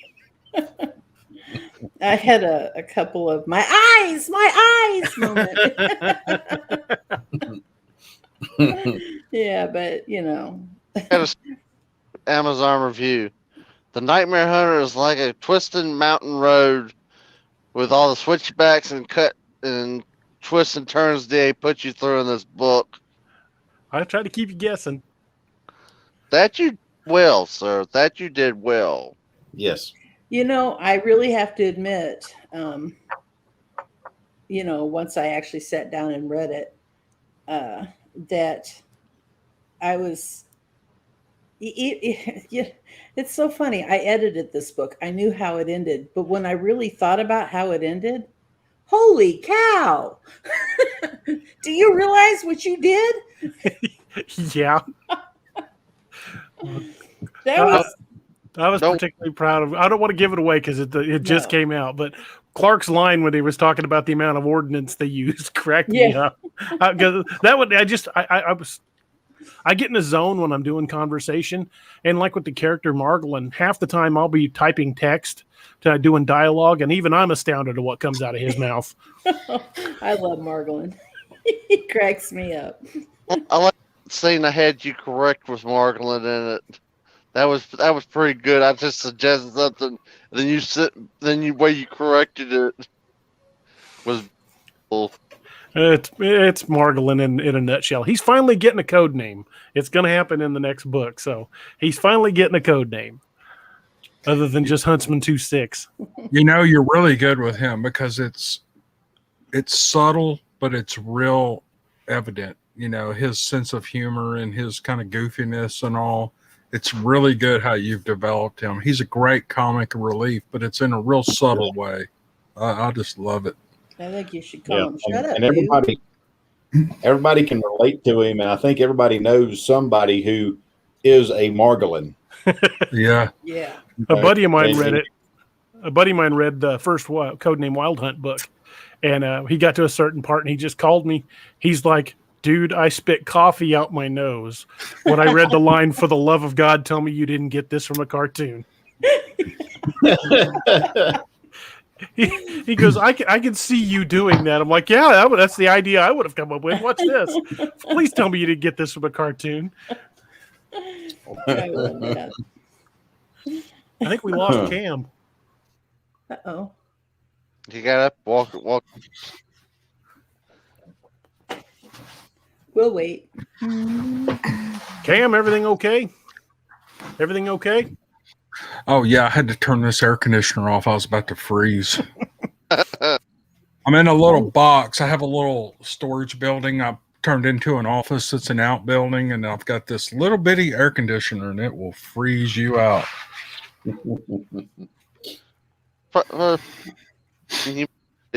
Ain't it? You're cutting in and out again, Josh. Is that better? Yeah, we can hear you for now. Maybe. We'll see. Give it a shot. I said he's in Mississippi, so it's got to be 100 degrees and high humidity, ain't it?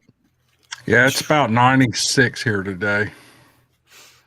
I know Virginia, we'll be damn near 100 tomorrow with the heat index. Yeah, it's hot. And it hadn't been hot all summer. It's been manageable. It's been in the mid 80s up until up until late last week, and then it quit raining. Quit raining so much, and it's the heat's starting to really come up. So the next couple of weeks are going to be pretty. Same way here in Virginia. That's what I was trying to say earlier. My day is my family runs a lumber company, and we air dry the lumber. And usually about once or twice a summer, when Dad brings the lumber down to the planer to run, it's all on sticks. We air dry it on sticks. And be a damn black snake in it chasing field mice. Well, we used to have a couple African Americans running the saw. The damn snake come down there. All you saw was asses and elbows, them taking off till the damn snake was taken care of. I'd be the one taking care of the snake. I like snakes. I was married to I'd one be for right there 25 with years. him, brother. Yeah. I don't think they'd have been the only ones. I'd have been setting a speed record getting the hell out of there. Well, one of them that come down the hill, this one sticks in my mind. He saw the snake, he hauled ass, and then we had a hoe to clean out underneath the trough and tables and all. So he was hauling ass, grabbing that hoe to hack the damn snake up with. Mm-hmm. Yeah, not me. I'd have just taken it home. I was married to one for 25 years, so they don't scare me. Well,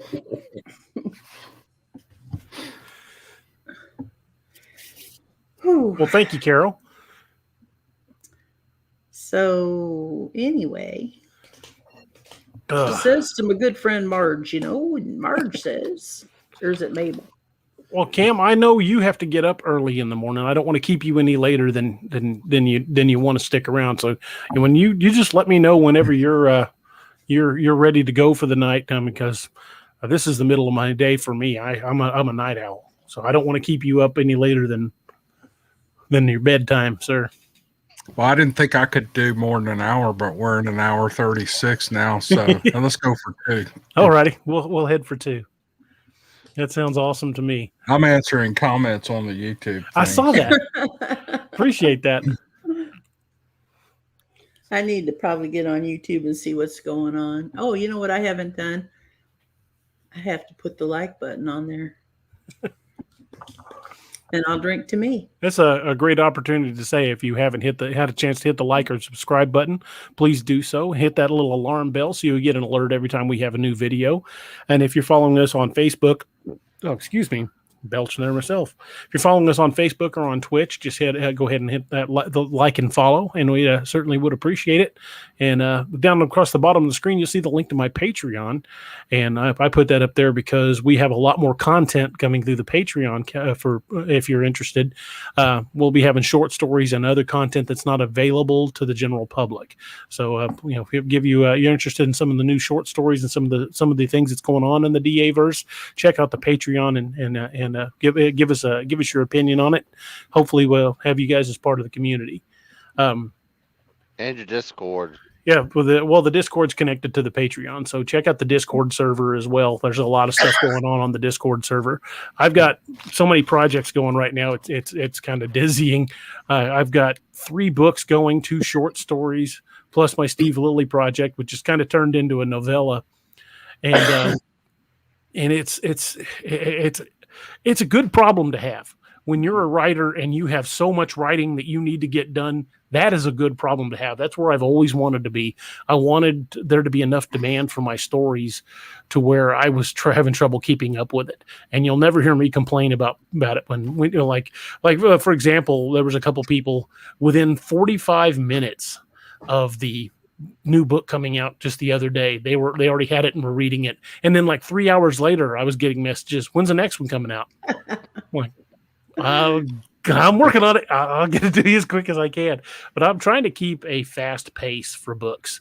I'm trying to get a book out at the latest every 2 months, which is a blistering pace. If you look at the writers like Stephen King and George R.R. Martin who take their time, I'm still trying to keep the quality of the stories as high as I possibly can. I don't want the quality of the stories to ever suffer, but I'm trying to keep that pace going because I always want to keep the readers engaged. And Cam can tell you, your readers want to be engaged. Yes. Yeah, especially podcast audiences. You have to. Hey, if your Steve Lilly story, I don't know. Do you think it's got enough length to publish it? I could probably. It's probably going to be 15 to 20,000 words when I'm done. It's over 10 now, and I'm not really even into the meat of the fight. That's fixing to happen. Without giving really anything away, the advanced team of Wild Hunt has located some survivors, including Mr. Lilly, and there's getting ready to be a point where it's just going to be Daniel Clark and Lilly and one other person drawing them off. So it's going to get nasty out in the swamps of the East Texas big thickets. Might be worth a 99-cent release or something. Let me do the audio version for $2.99 or something. Heck yeah. And yeah. Now I could do a short novella in a weekend. So nice. Yeah, that might be a good project to work in. Send it to Neoma and let her check you. You know what we could do is we could do 2 or 3 short stories a piece, and just call it like Codename Lily or something like that, and it'd just be, half you, half me telling stories about them hunting critters, as Carrie calls them. Oh, I bet we could work do an that anthology. out. I am down like 4 flight towers to steal another Carrie line. Yeah. And thank you, Meg Mills. I saw Meg Mills commented on my shield in the background up there, my Viking shield. So thank you, Meg. And she said she's going to get a kit too. So even more better. Carrie's kits are the best. And I'm not just saying that because Carrie's my buddy. I carried one for years as a cop. I trusted my life to Dark Angel. And there's no better kit to carry. I appreciate that. His trauma kits, I knew damn good and well that odds were good. If it came down to a nasty firefight, that kit was for me. Yeah, and I made sure people that I knew who were EMTs and medics knew where my kit was, because I had 2 with me, one on my belt, one on my plate carrier. And I don't leave the house without a Dark Angel kit. I've got one in my vehicle. I've got one on my plate carrier. I've got one that's an everyday carry that I carry. Those kits can save your life or the life of somebody you care about. And especially as uncertain as the world we're in right now, God bless. You need a medical kit. It might not even be you end up saving. Right. Those kits are the best. I appreciate it. We just had a guy got saved at a bar. He was leaving. He was designated driver for a bunch of his buddies. They were leaving the bar, and 2 guys got into a kerfluffle outside, and old boy got stabbed in the leg and severed his femoral artery. And he ended up getting the kit out of his truck that he had, one of our kits in his truck, and tourniqueted the guy off right there in the parking lot. And the EMS got there and said, yeah, he'd have been dead before we got here. So that's pretty awesome. So yeah, and for all you Wild Hunt fans, there's going to be something special coming out here pretty soon too, and I'll leave that to Doug to announce in the next couple of months. So I will be showing that off on the channel as soon as those are ready. Yeah, little teaser. Yeah, they're being made right now. That is awesome. I cannot wait. I need to order some of these things. I want to ask a quick question. Carrie, do you know your Dark Angel logo? Mm-hmm. Do you sell those as a sticker? We don't sell them as stickers. We used to do a sticker pack, but we didn't sell enough of them. But what we do is we're out of stickers right now, but we throw stickers in all of our orders. I got stickers on the way from my buddy at Weapons Stickers, and so we throw stickers in every order. Yeah, I'm a sticker kind of girl.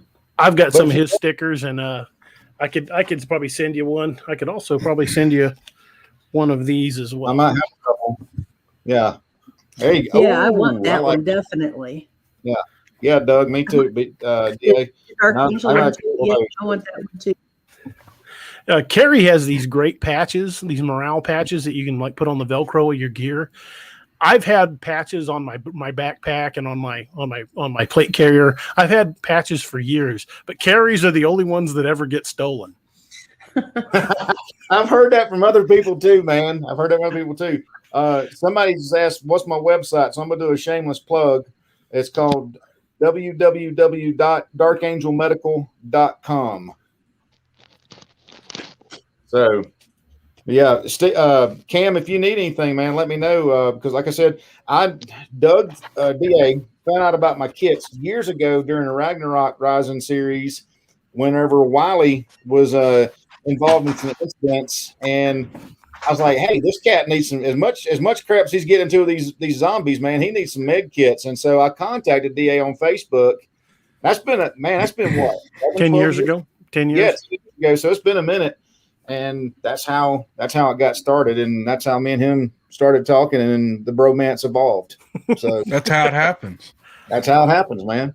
Yeah. That's one of the things I'm proudest about these books is it's not just the stories, it's the amazing people I've met along the way. I've met some people that I consider, family now because of, like Carrie. Carrie's a brother, man. I've met people that I absolutely would never have met before. And I'm astounded how far these books have taken this, a hillbilly from a farm in rural Missouri. And it's a journey that I've been thrilled to take, and I hope I keep getting to take it for many years to come. Yeah. It's been fun. It's been a fun ride for sure. Go along with you, just watching it happen. That's great. Yeah, the Stephen King of the Ozarks. I like that. That's good, though, Amy. That's not me. That's somebody else that came up with that, wasn't it? Who came up with that? Roger Noriega came up with that. One of my first interviews, and it's popped up at a lot of places, and it always makes me laugh every time. Stephen King and the Ozarks. That's awesome. Yeah, I like that too. I thought it was pretty cool. I'm the hillbilly version. You're the Stephen Lilly version. I guess I'm just a redneck medic. My current husband is my last husband ever. He's a very, very he's the city boy. I love him, but he's a city boy. And he was complaining about rednecks shortly after we met. And I said, I hope you know that's what I am. And he's like, you're what? I said, I'm a redneck. He says, you are not. I said, oh, yeah. I said, I can do a lot of things that rednecks do that people like you can't. People mistake an accent for a redneck. I'm a city boy. Just because you have a redneck, accent doesn't mean you're an actual redneck. There's rednecks in the desert in Southern California. I met them. That's right. There's rednecks out here in Colorado too, man. I've met them too. So, fact. Another thing too, Cam. I always tell folks is like, look, hey man, just because I talk slow doesn't mean I am slow. That's right. That's right. Yeah. I'm smarter than I look. I've noticed you've got a thumbs down. You've got one thumbs down on YouTube, DA. I did. Yeah. And that comes with having me on your show. I just want you to know that. You know what? You've never been anything but good as gold to me. And if they got a problem with that, well, I guess you just ain't gonna like me. I ain't everybody's cup of tea. I know that. And I write for the people that like my books. I get my fair share of detractors. I'll get people that'll hammer me for some detail or another they didn't like, and I'll never read one of your books again. Bye. Okay. Yeah. I'm not going to try to convince you otherwise. But I write for the people that like my books, and if you're not in that category, I'm sorry. I'm not going to change how I write. I write what I write. I write based from my experience, from who I am. And it's kind of like my personal life. I am what you see is what you get. I don't put on airs for nobody. I'm just a redneck from north of Lebanon, Missouri, and I know it's spelled Lebanon like the country, but if you're from there, it's Lebanon. Mm-hmm. It's just Lebanon, Missouri, And I'm just a farm kid, and I'm 51 years old. I'm the same idiot smartass I was at 12, and I ain't likely to never change. And I don't put on pretensions for anybody. I'm not everybody's cup of tea. I know that. You love me or you hate me, but I'm going to get up and put my shoes and socks on tomorrow the same way, whether you do.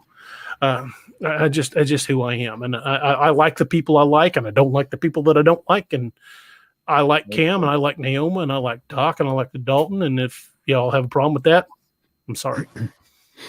Well, it's one of the people I probably run off. They saw my community post. I've put two up.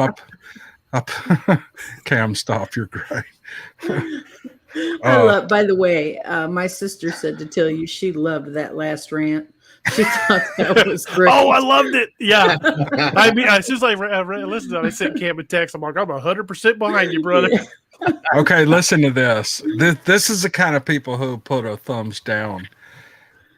In my last video, and I don't know if y'all have seen it or not, or if you even are interested, but the last 10 or 15 minutes, I talk about the conference and what a nice time we all had, and I thanked everyone, and just things were popping in my mind, and I just started running at the mouth. And one of the people I met was Sarah. Sarah wrote the first little fictional story by a juvenile. You know, I asked kids if they wanted to submit a story with their parents' blessing to send one, and she was the first one. And then I immediately said I quit doing it because all the curmudgeon Bigfoot people were like, "Oh, we don't want any fiction in here. We don't want no fake news. We want real stuff." Well, it goes back to what I was saying earlier in this podcast we're doing right here. Find me a story you can verify that's true. They don't care if it's true or not. They just want you to tell them it's true. As long as you tell them it's true, then it's they're fine with it. But instead of appreciating my honesty and me not trying to pass off stories that aren't from a viewer who sent it in as true, I tell them it's fiction. I've let them know ahead of time. This is a little thing I wrote. I hope you guys enjoy it. And I said, if you think fiction is fake news, you're an illiterate idiot. Now that runs a lot of people off, but those are the people I want to run off. And I swear within 10 minutes, I got a comment from a guy saying, "Well, I'm not interested in fiction. I want the real stuff." And I'm like, did you not just hear what I just said? Are you not listening? No, he's an They're illiterate everywhere. idiot. They're everywhere. Well, when you get an email from somebody telling you their story, they're not there in the room where you can put a polygraph on them. That could have been a story they made up. Every one of them could be fiction for all we know. That's of course. true. Yeah. They just want you to tell them it's true. And so if somebody behind the microphone says it, well, if they said it's true, it must be true. Hey, you said it's true. Neoma said it's true. DA said it's true. That, you have to think for yourself. You have to use critical thinking skills and to, make your own judgment whether you believe the story or not. But there is no way to verify not just the Bigfoot stories that we do, or the Dogman, or the ghost stories, or whatever we do on either podcast. There's short of the Patterson Gimlin story. I'll say this again. You can't verify a single story out there. You can't. DA, you could tell me one. I can't verify it. I would tell it, hey, DA, this is what he said happens. I believe him. I believe it happened. But I can't verify it. So I don't really know. I can't say unequivocally that story is true because I wasn't there. There's no film to back it up. There were no witnesses, blah. You can just go on and on and on. But that's where that thumbs down came from one of those people. They saw my community post and they thumb down every video I have. And when you get about 100 per video, that's when you've really rattled some cages. So I mean, they're like little medals for me. Boom! It's like stickers on the back of my helmet. Boom, boom, boom, boom, boom. You got a story in the folder that you haven't narrated yet from a guy that it's really, I enjoyed it. I really did. He starts out talking about how he had his first encounter, and then they get trapped in the family house, and it just gets bigger and bigger and bigger. About halfway through, I'm like, this is not a true story. There's no way. But it's such a good story. I'm just typing away and editing and doing my thing and cleaning it up and boy, it's a long one too.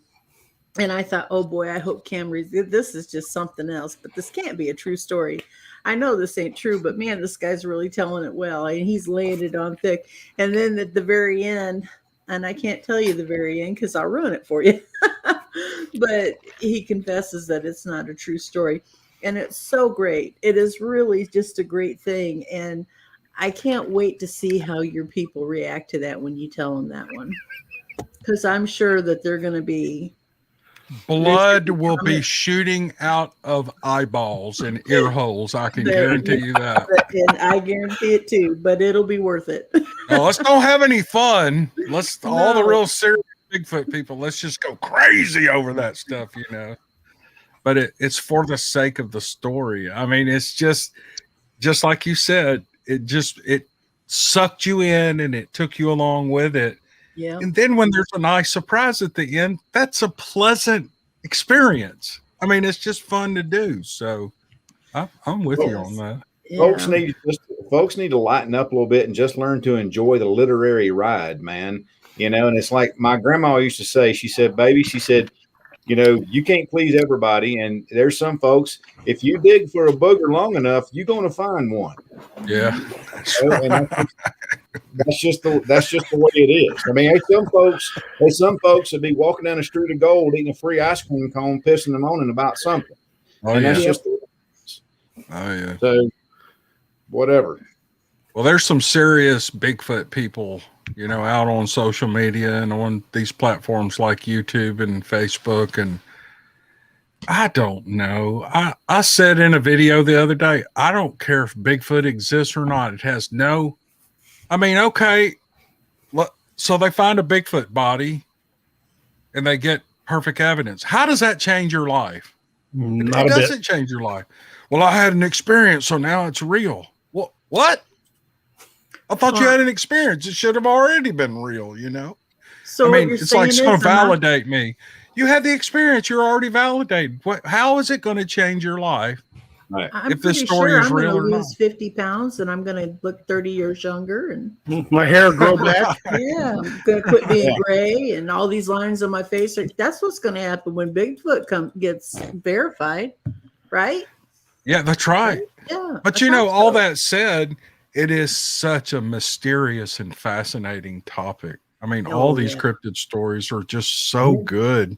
And I don't know. And I love the stories where, you know, what happens to a person happens to a person and they can't change that. So if they've had an experience, it is what it is.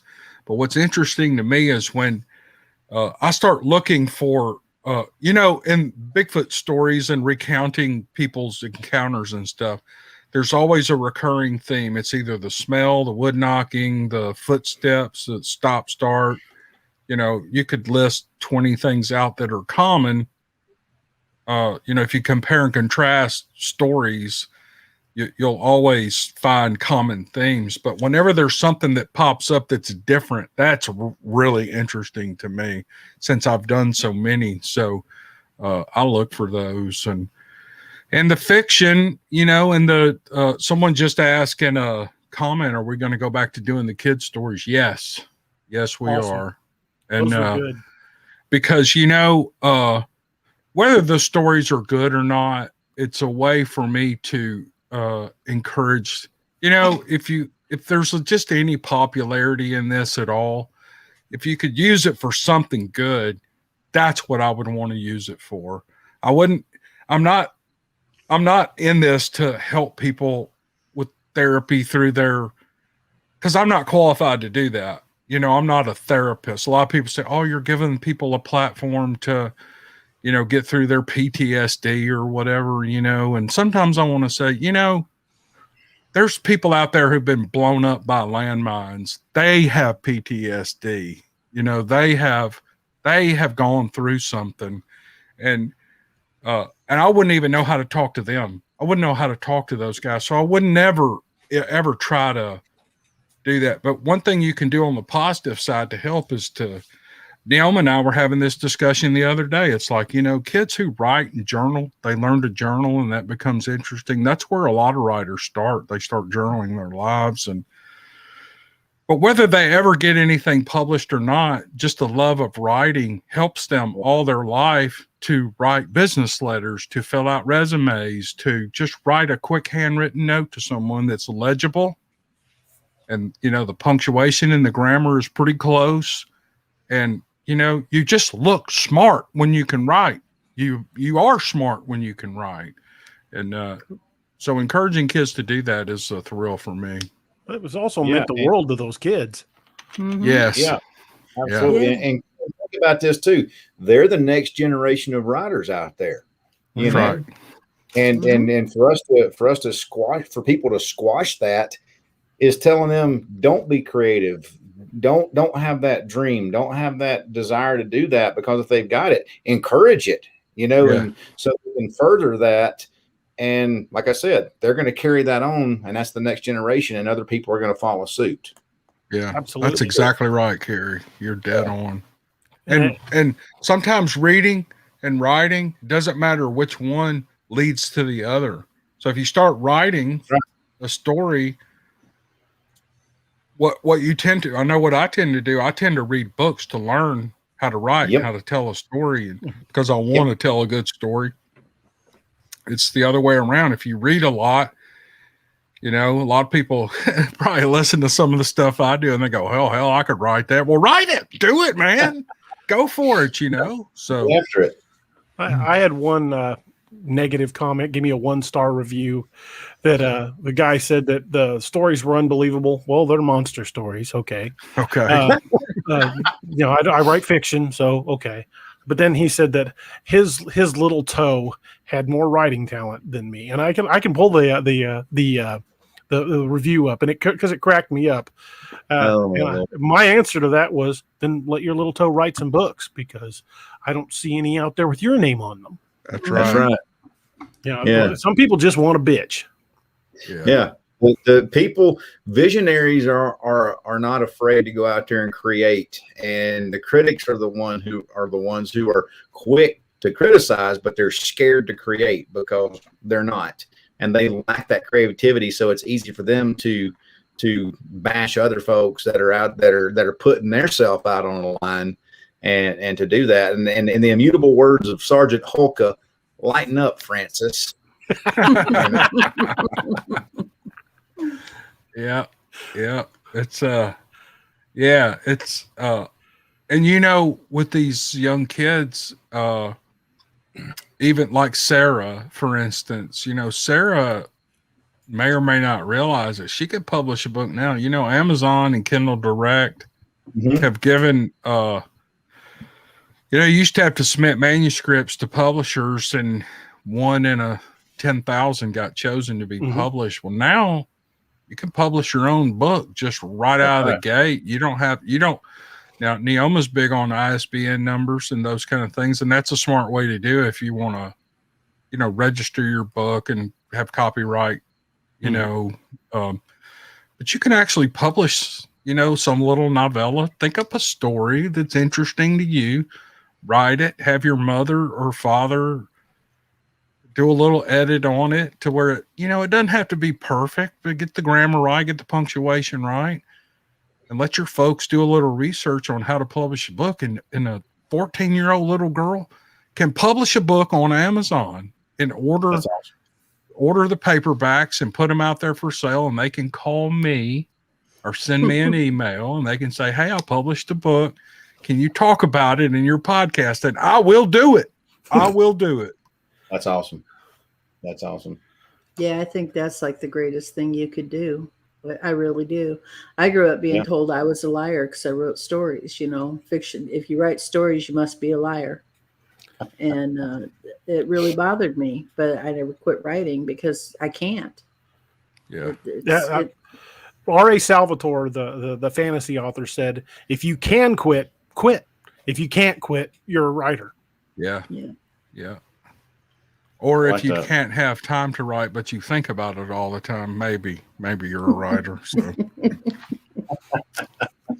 If you're telling yourself stories in your head all the time, you Oh, may not I be putting am. them on paper, but you're writing them are you doing that, Neoma, or are you thinking up stories just all the time? constantly.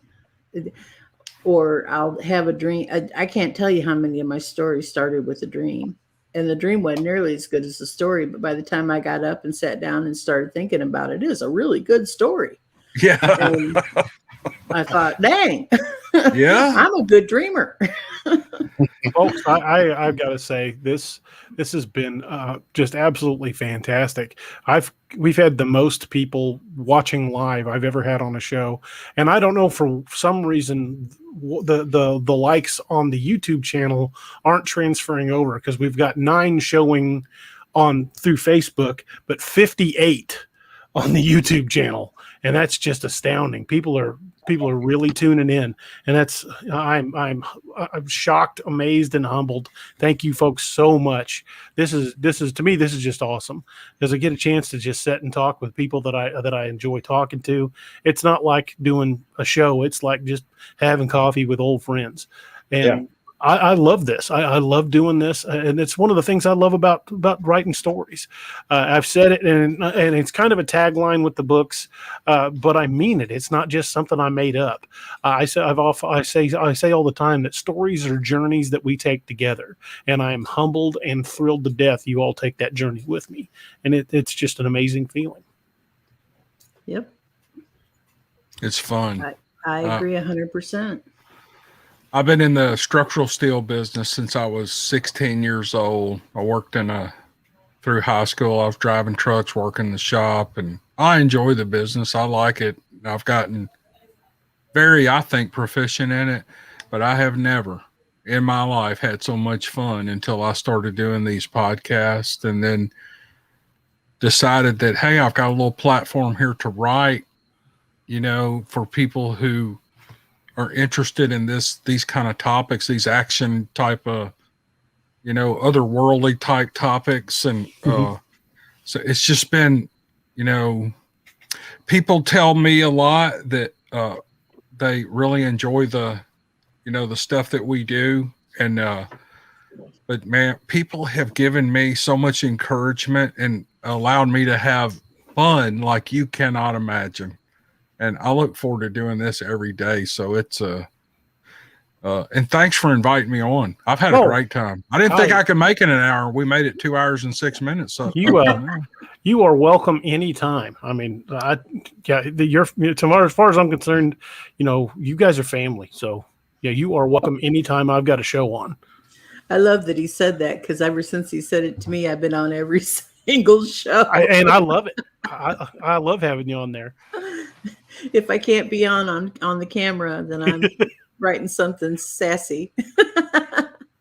I hate doing these things. I'll be candid with you, but I've had a great time with this one. I'll do this again if you'll have me. So anytime. You say the word and I'll do a special day and special show. Well, just send me a link when you do one with all the guys, with Carrie and all the guys. And if I can get in, I'll jump in with you. Yeah, I was hoping you'd get a chance to meet Roger. I don't know if he's going to pop in tonight. But Roger, Guapo? Guapo. He's my partner in crime on the Nightmare Hunter, and he's the real life inspiration for the Nightmare Hunter. And I wrote that really about him, because much like Carrie, he's one of the ones that's been with me since the beginning. He was my first interview. Back when I had one book and nothing behind me, when I was just trying to figure it out. He was my first interview, and he gave me my first big break, and Roger's been there for the entire journey. So I wanted to do the Nightmare Hunter to kind of, show him how much it meant to me, how much his friendship has meant to me over this last decade. Oh, Dalton's back. You hear me now? Yeah. General Dalton. Here he is. Sorry, I had to run and do something for my dad real fast. Not a problem. I think we're about to wind it down, man. Yeah, I think you stayed gone too long. Cam's got to get up early, and I'm getting up pretty early in the morning myself because we are heading for LBL shortly after we get up in the morning. I've got to run a couple errands in town, and then we're heading for Tennessee. Are you all camping, or have you got a cabin? Oh God, no, not with my back. I can't sleep on the ground no more. We're staying at a resort just across the bridge from LBL. Okay. So we'll be checking into the resort sometime tomorrow afternoon. And my plan is, if we get there by check-in time, I'll drop the wife and my son off at the resort, and I'm going to go drive some of the back roads in LBL just by myself and just kind of get a feel for the place. That's something I used to do when I was deer hunting all the time. Is I wasn't driving to hunt. I was just driving to get a feel for the place. And you can tell a lot about a place just by the feeling you get when you walk through it. And that's what I want to do. I want to try to find some of these places and get out and walk and just kind of smell the air and listen to the sounds and get the feeling for the place and how it makes me feel, because that's exactly the feelings I want to convey in the books. Just find a good place to drop that camera. Well, I upload to the cloud, so if I've got a signal at all, it doesn't matter if they recover the camera or not. So, well, you drop it in a good place just in case it doesn't get uploaded. I'll do my best. If I get it, I'll drop the phone where you can find it. I got drawn on the very first quota turkey hunt at LBL when I was about 26 years old. I can't remember the year, but 26, 27 years old. And I got lost in LBL. I was up there camping, sleeping in the back of my truck. I had a topper on the back of my truck. And I've told this story in a video, but I'll tell you next time we get on here how that went. It's pretty crazy. That would be awesome. I was lost for several hours. There's Roger. Hey, Raj. El Guapo. El Guapo made it. How you guys doing? I've actually been listening for a while. I'm sorry that I wasn't able to show up earlier. I had a training session. As you know, I'm training people for next year, so I was a bit busy, but I had you guys on in the background, and I was one of your likes on YouTube. Awesome. You know. Thank you, sir. I wanted to say one thing that DA, I was your first interview, not the other way around. Oh, did I say you were my first interview? Yeah. Well, I meant your show was what I meant. I may have misspoke, but your show was the first interview I did. I am just kidding with you. I do want to thank all of you for joining, because the guys defer to me on a lot of stuff, and it's kind of cool in a way being the older one. But as I tell both DA and everyone else that joins us, it's not me, it's not him, or I'm sorry, my apologies. I meant him over there. It's not. It's all of us together, and that's what makes this. Because I've noticed that when this family isn't together, it's lonely. We've all grown used to each other and spending time, and people are coming. Oh, you see, I started talking. Numbers just went down. All right, I'm out. Actually, the numbers are really quite good, but they're here to see you guys, and that's what is really cool, because you guys give your time, not only for us as co-hosts, but for the audience, and it's just wow. It blows me away, because I've been doing this since 2008. I never thought I would be here, spending time with you professionals, or you, as I say, the passionate ones. DA said it's a journey that we take together. What we're doing damn, the numbers are going down. Okay, look, I'm done. I'm happy you guys are here. I gotta shut up. Hey, Thanks, I suggested in a conversation to DA a couple of 3 weeks ago that we get this group together and do a live feed on my channel, so that everyone that follows me. A lot of people jump into my live feeds. Let me introduce you to all of them. Let's have a discussion like this, talk about books and writing and things like that. And there's probably a good portion of my audience that are readers and would love to hear a bunch of nerds laugh at each other in a live feed. So if you guys are up for that, we'll do that in a week or two. I am up whenever you're ready, sir. Okay. Yeah. So I need one point of contact. DA, it's you, and I'll throw out some dates, and then you gather everyone together, and I'll give me email addresses. I'll send out the links, and we'll get it going. Okay. Sounds good to me. I'm 100% on board for that. All right. I'm sorry I talk so much. Oh no. Stop not at all. it. That's me. But I'm sorry Roger talks so much. that is cool because now we've established it. What is really neat is I know, Carrie, you haven't joined my program, but I'm sorry, excuse me. But last week, DA wasn't able to join me on a particular episode. But Neoma joined my episode. And it was really cool because we had not spent time like that together. And it was 3 of us. And it was really neat. It was fun. And I don't know how many hours we went, Neoma, but we went a long time. Shoot, we talked for 2 hours after it was over. That's right. We did, which was really cool. Yeah, so I think we were probably talking for about 5 hours that night or 6. Okay, who's Meg? All right, because I'm loving these. I've already got 3, Meg. Thank you. Where's your cousin at, Roger? She was on earlier. I mean, I saw her commenting. Yeah, earlier. Patty was on earlier. Oh, yeah. She's crazy. She really is my cousin. For a while there, people thought that I was her because I received comments like, Raj, we see your hands go down when she's typing. I'm like, oh, is that the hint? Oh, okay, sorry. But people were saying that every time she was posting, I was looking down as if I was typing. I'm like, oh, that's pretty shrewd. I said no, because I was watching the prior post that I was mad about. But folks, and I cut someone off, and I apologize. What I was trying to say is that in the same vein that Neoma joined, the invitation is open to everyone and anyone at any time.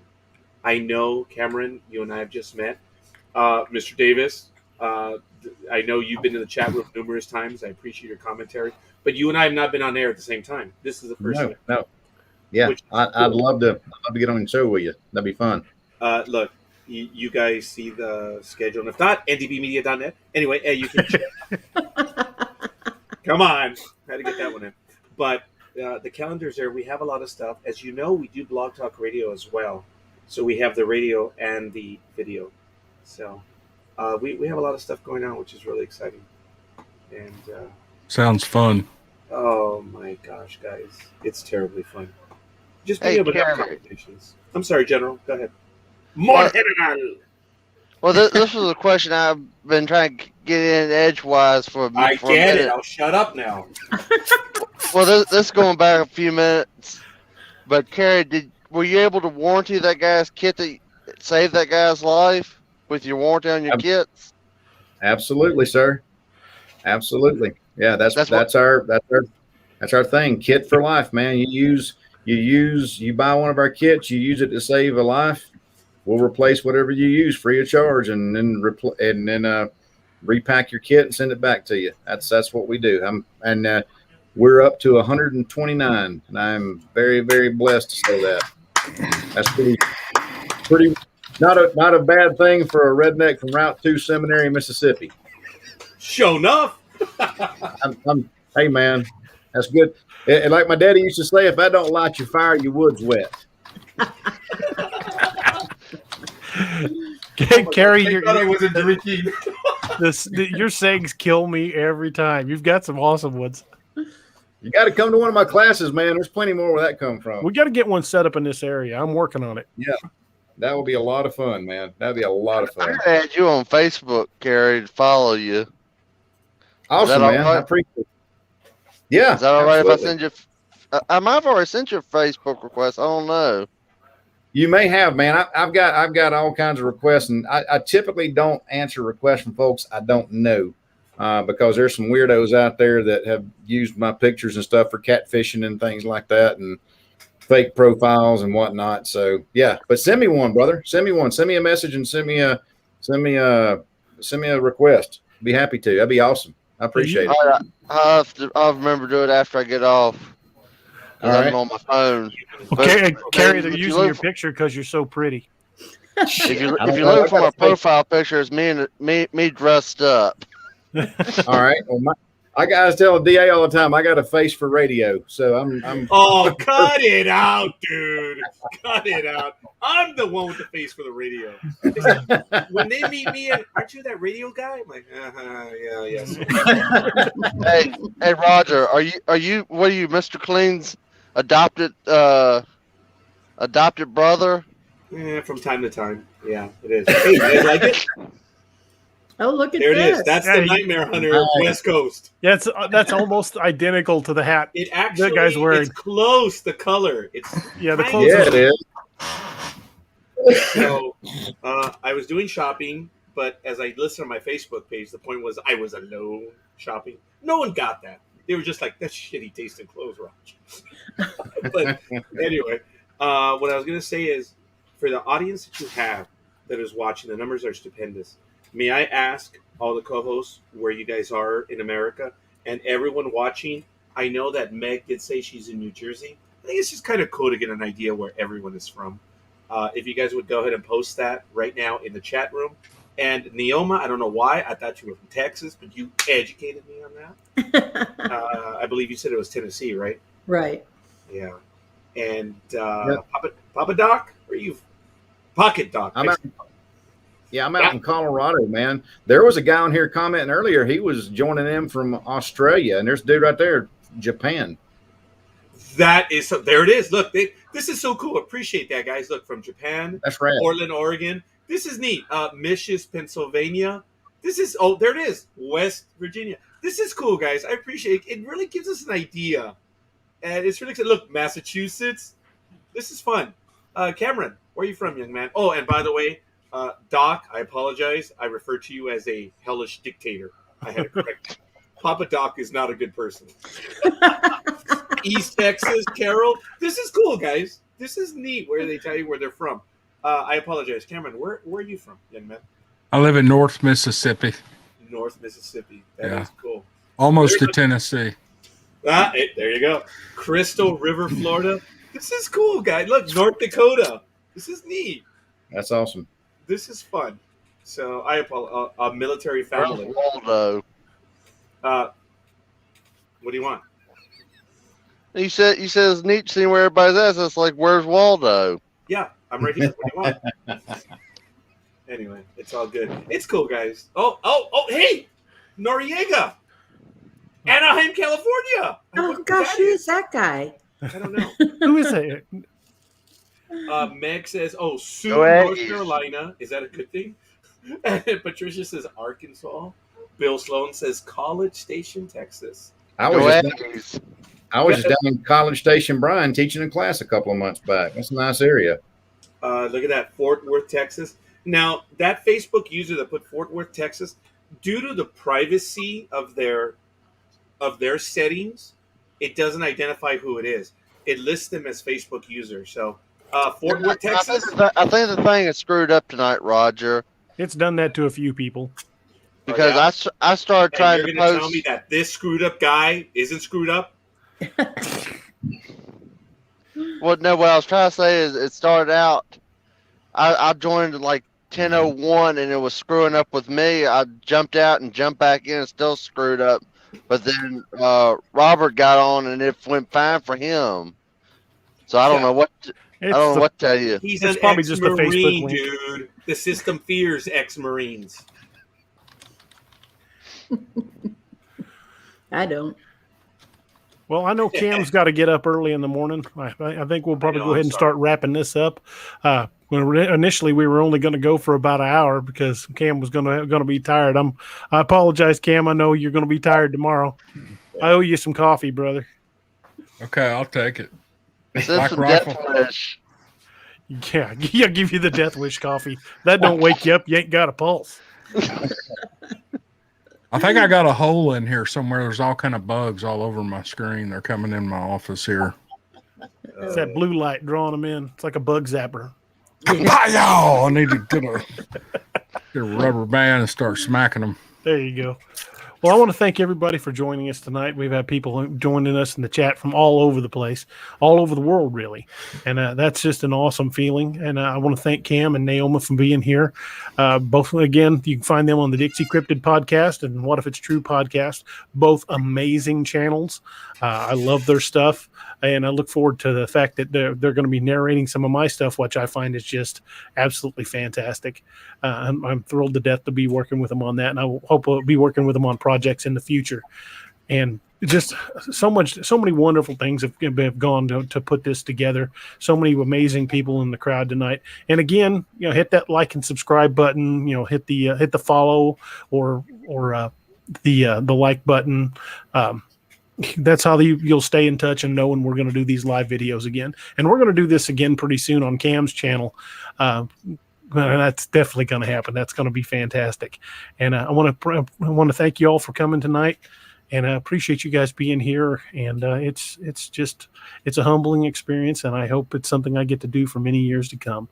Bless y'all. And thank you guys for being here. And I hope you all have a wonderful night. And thank you guys for joining us.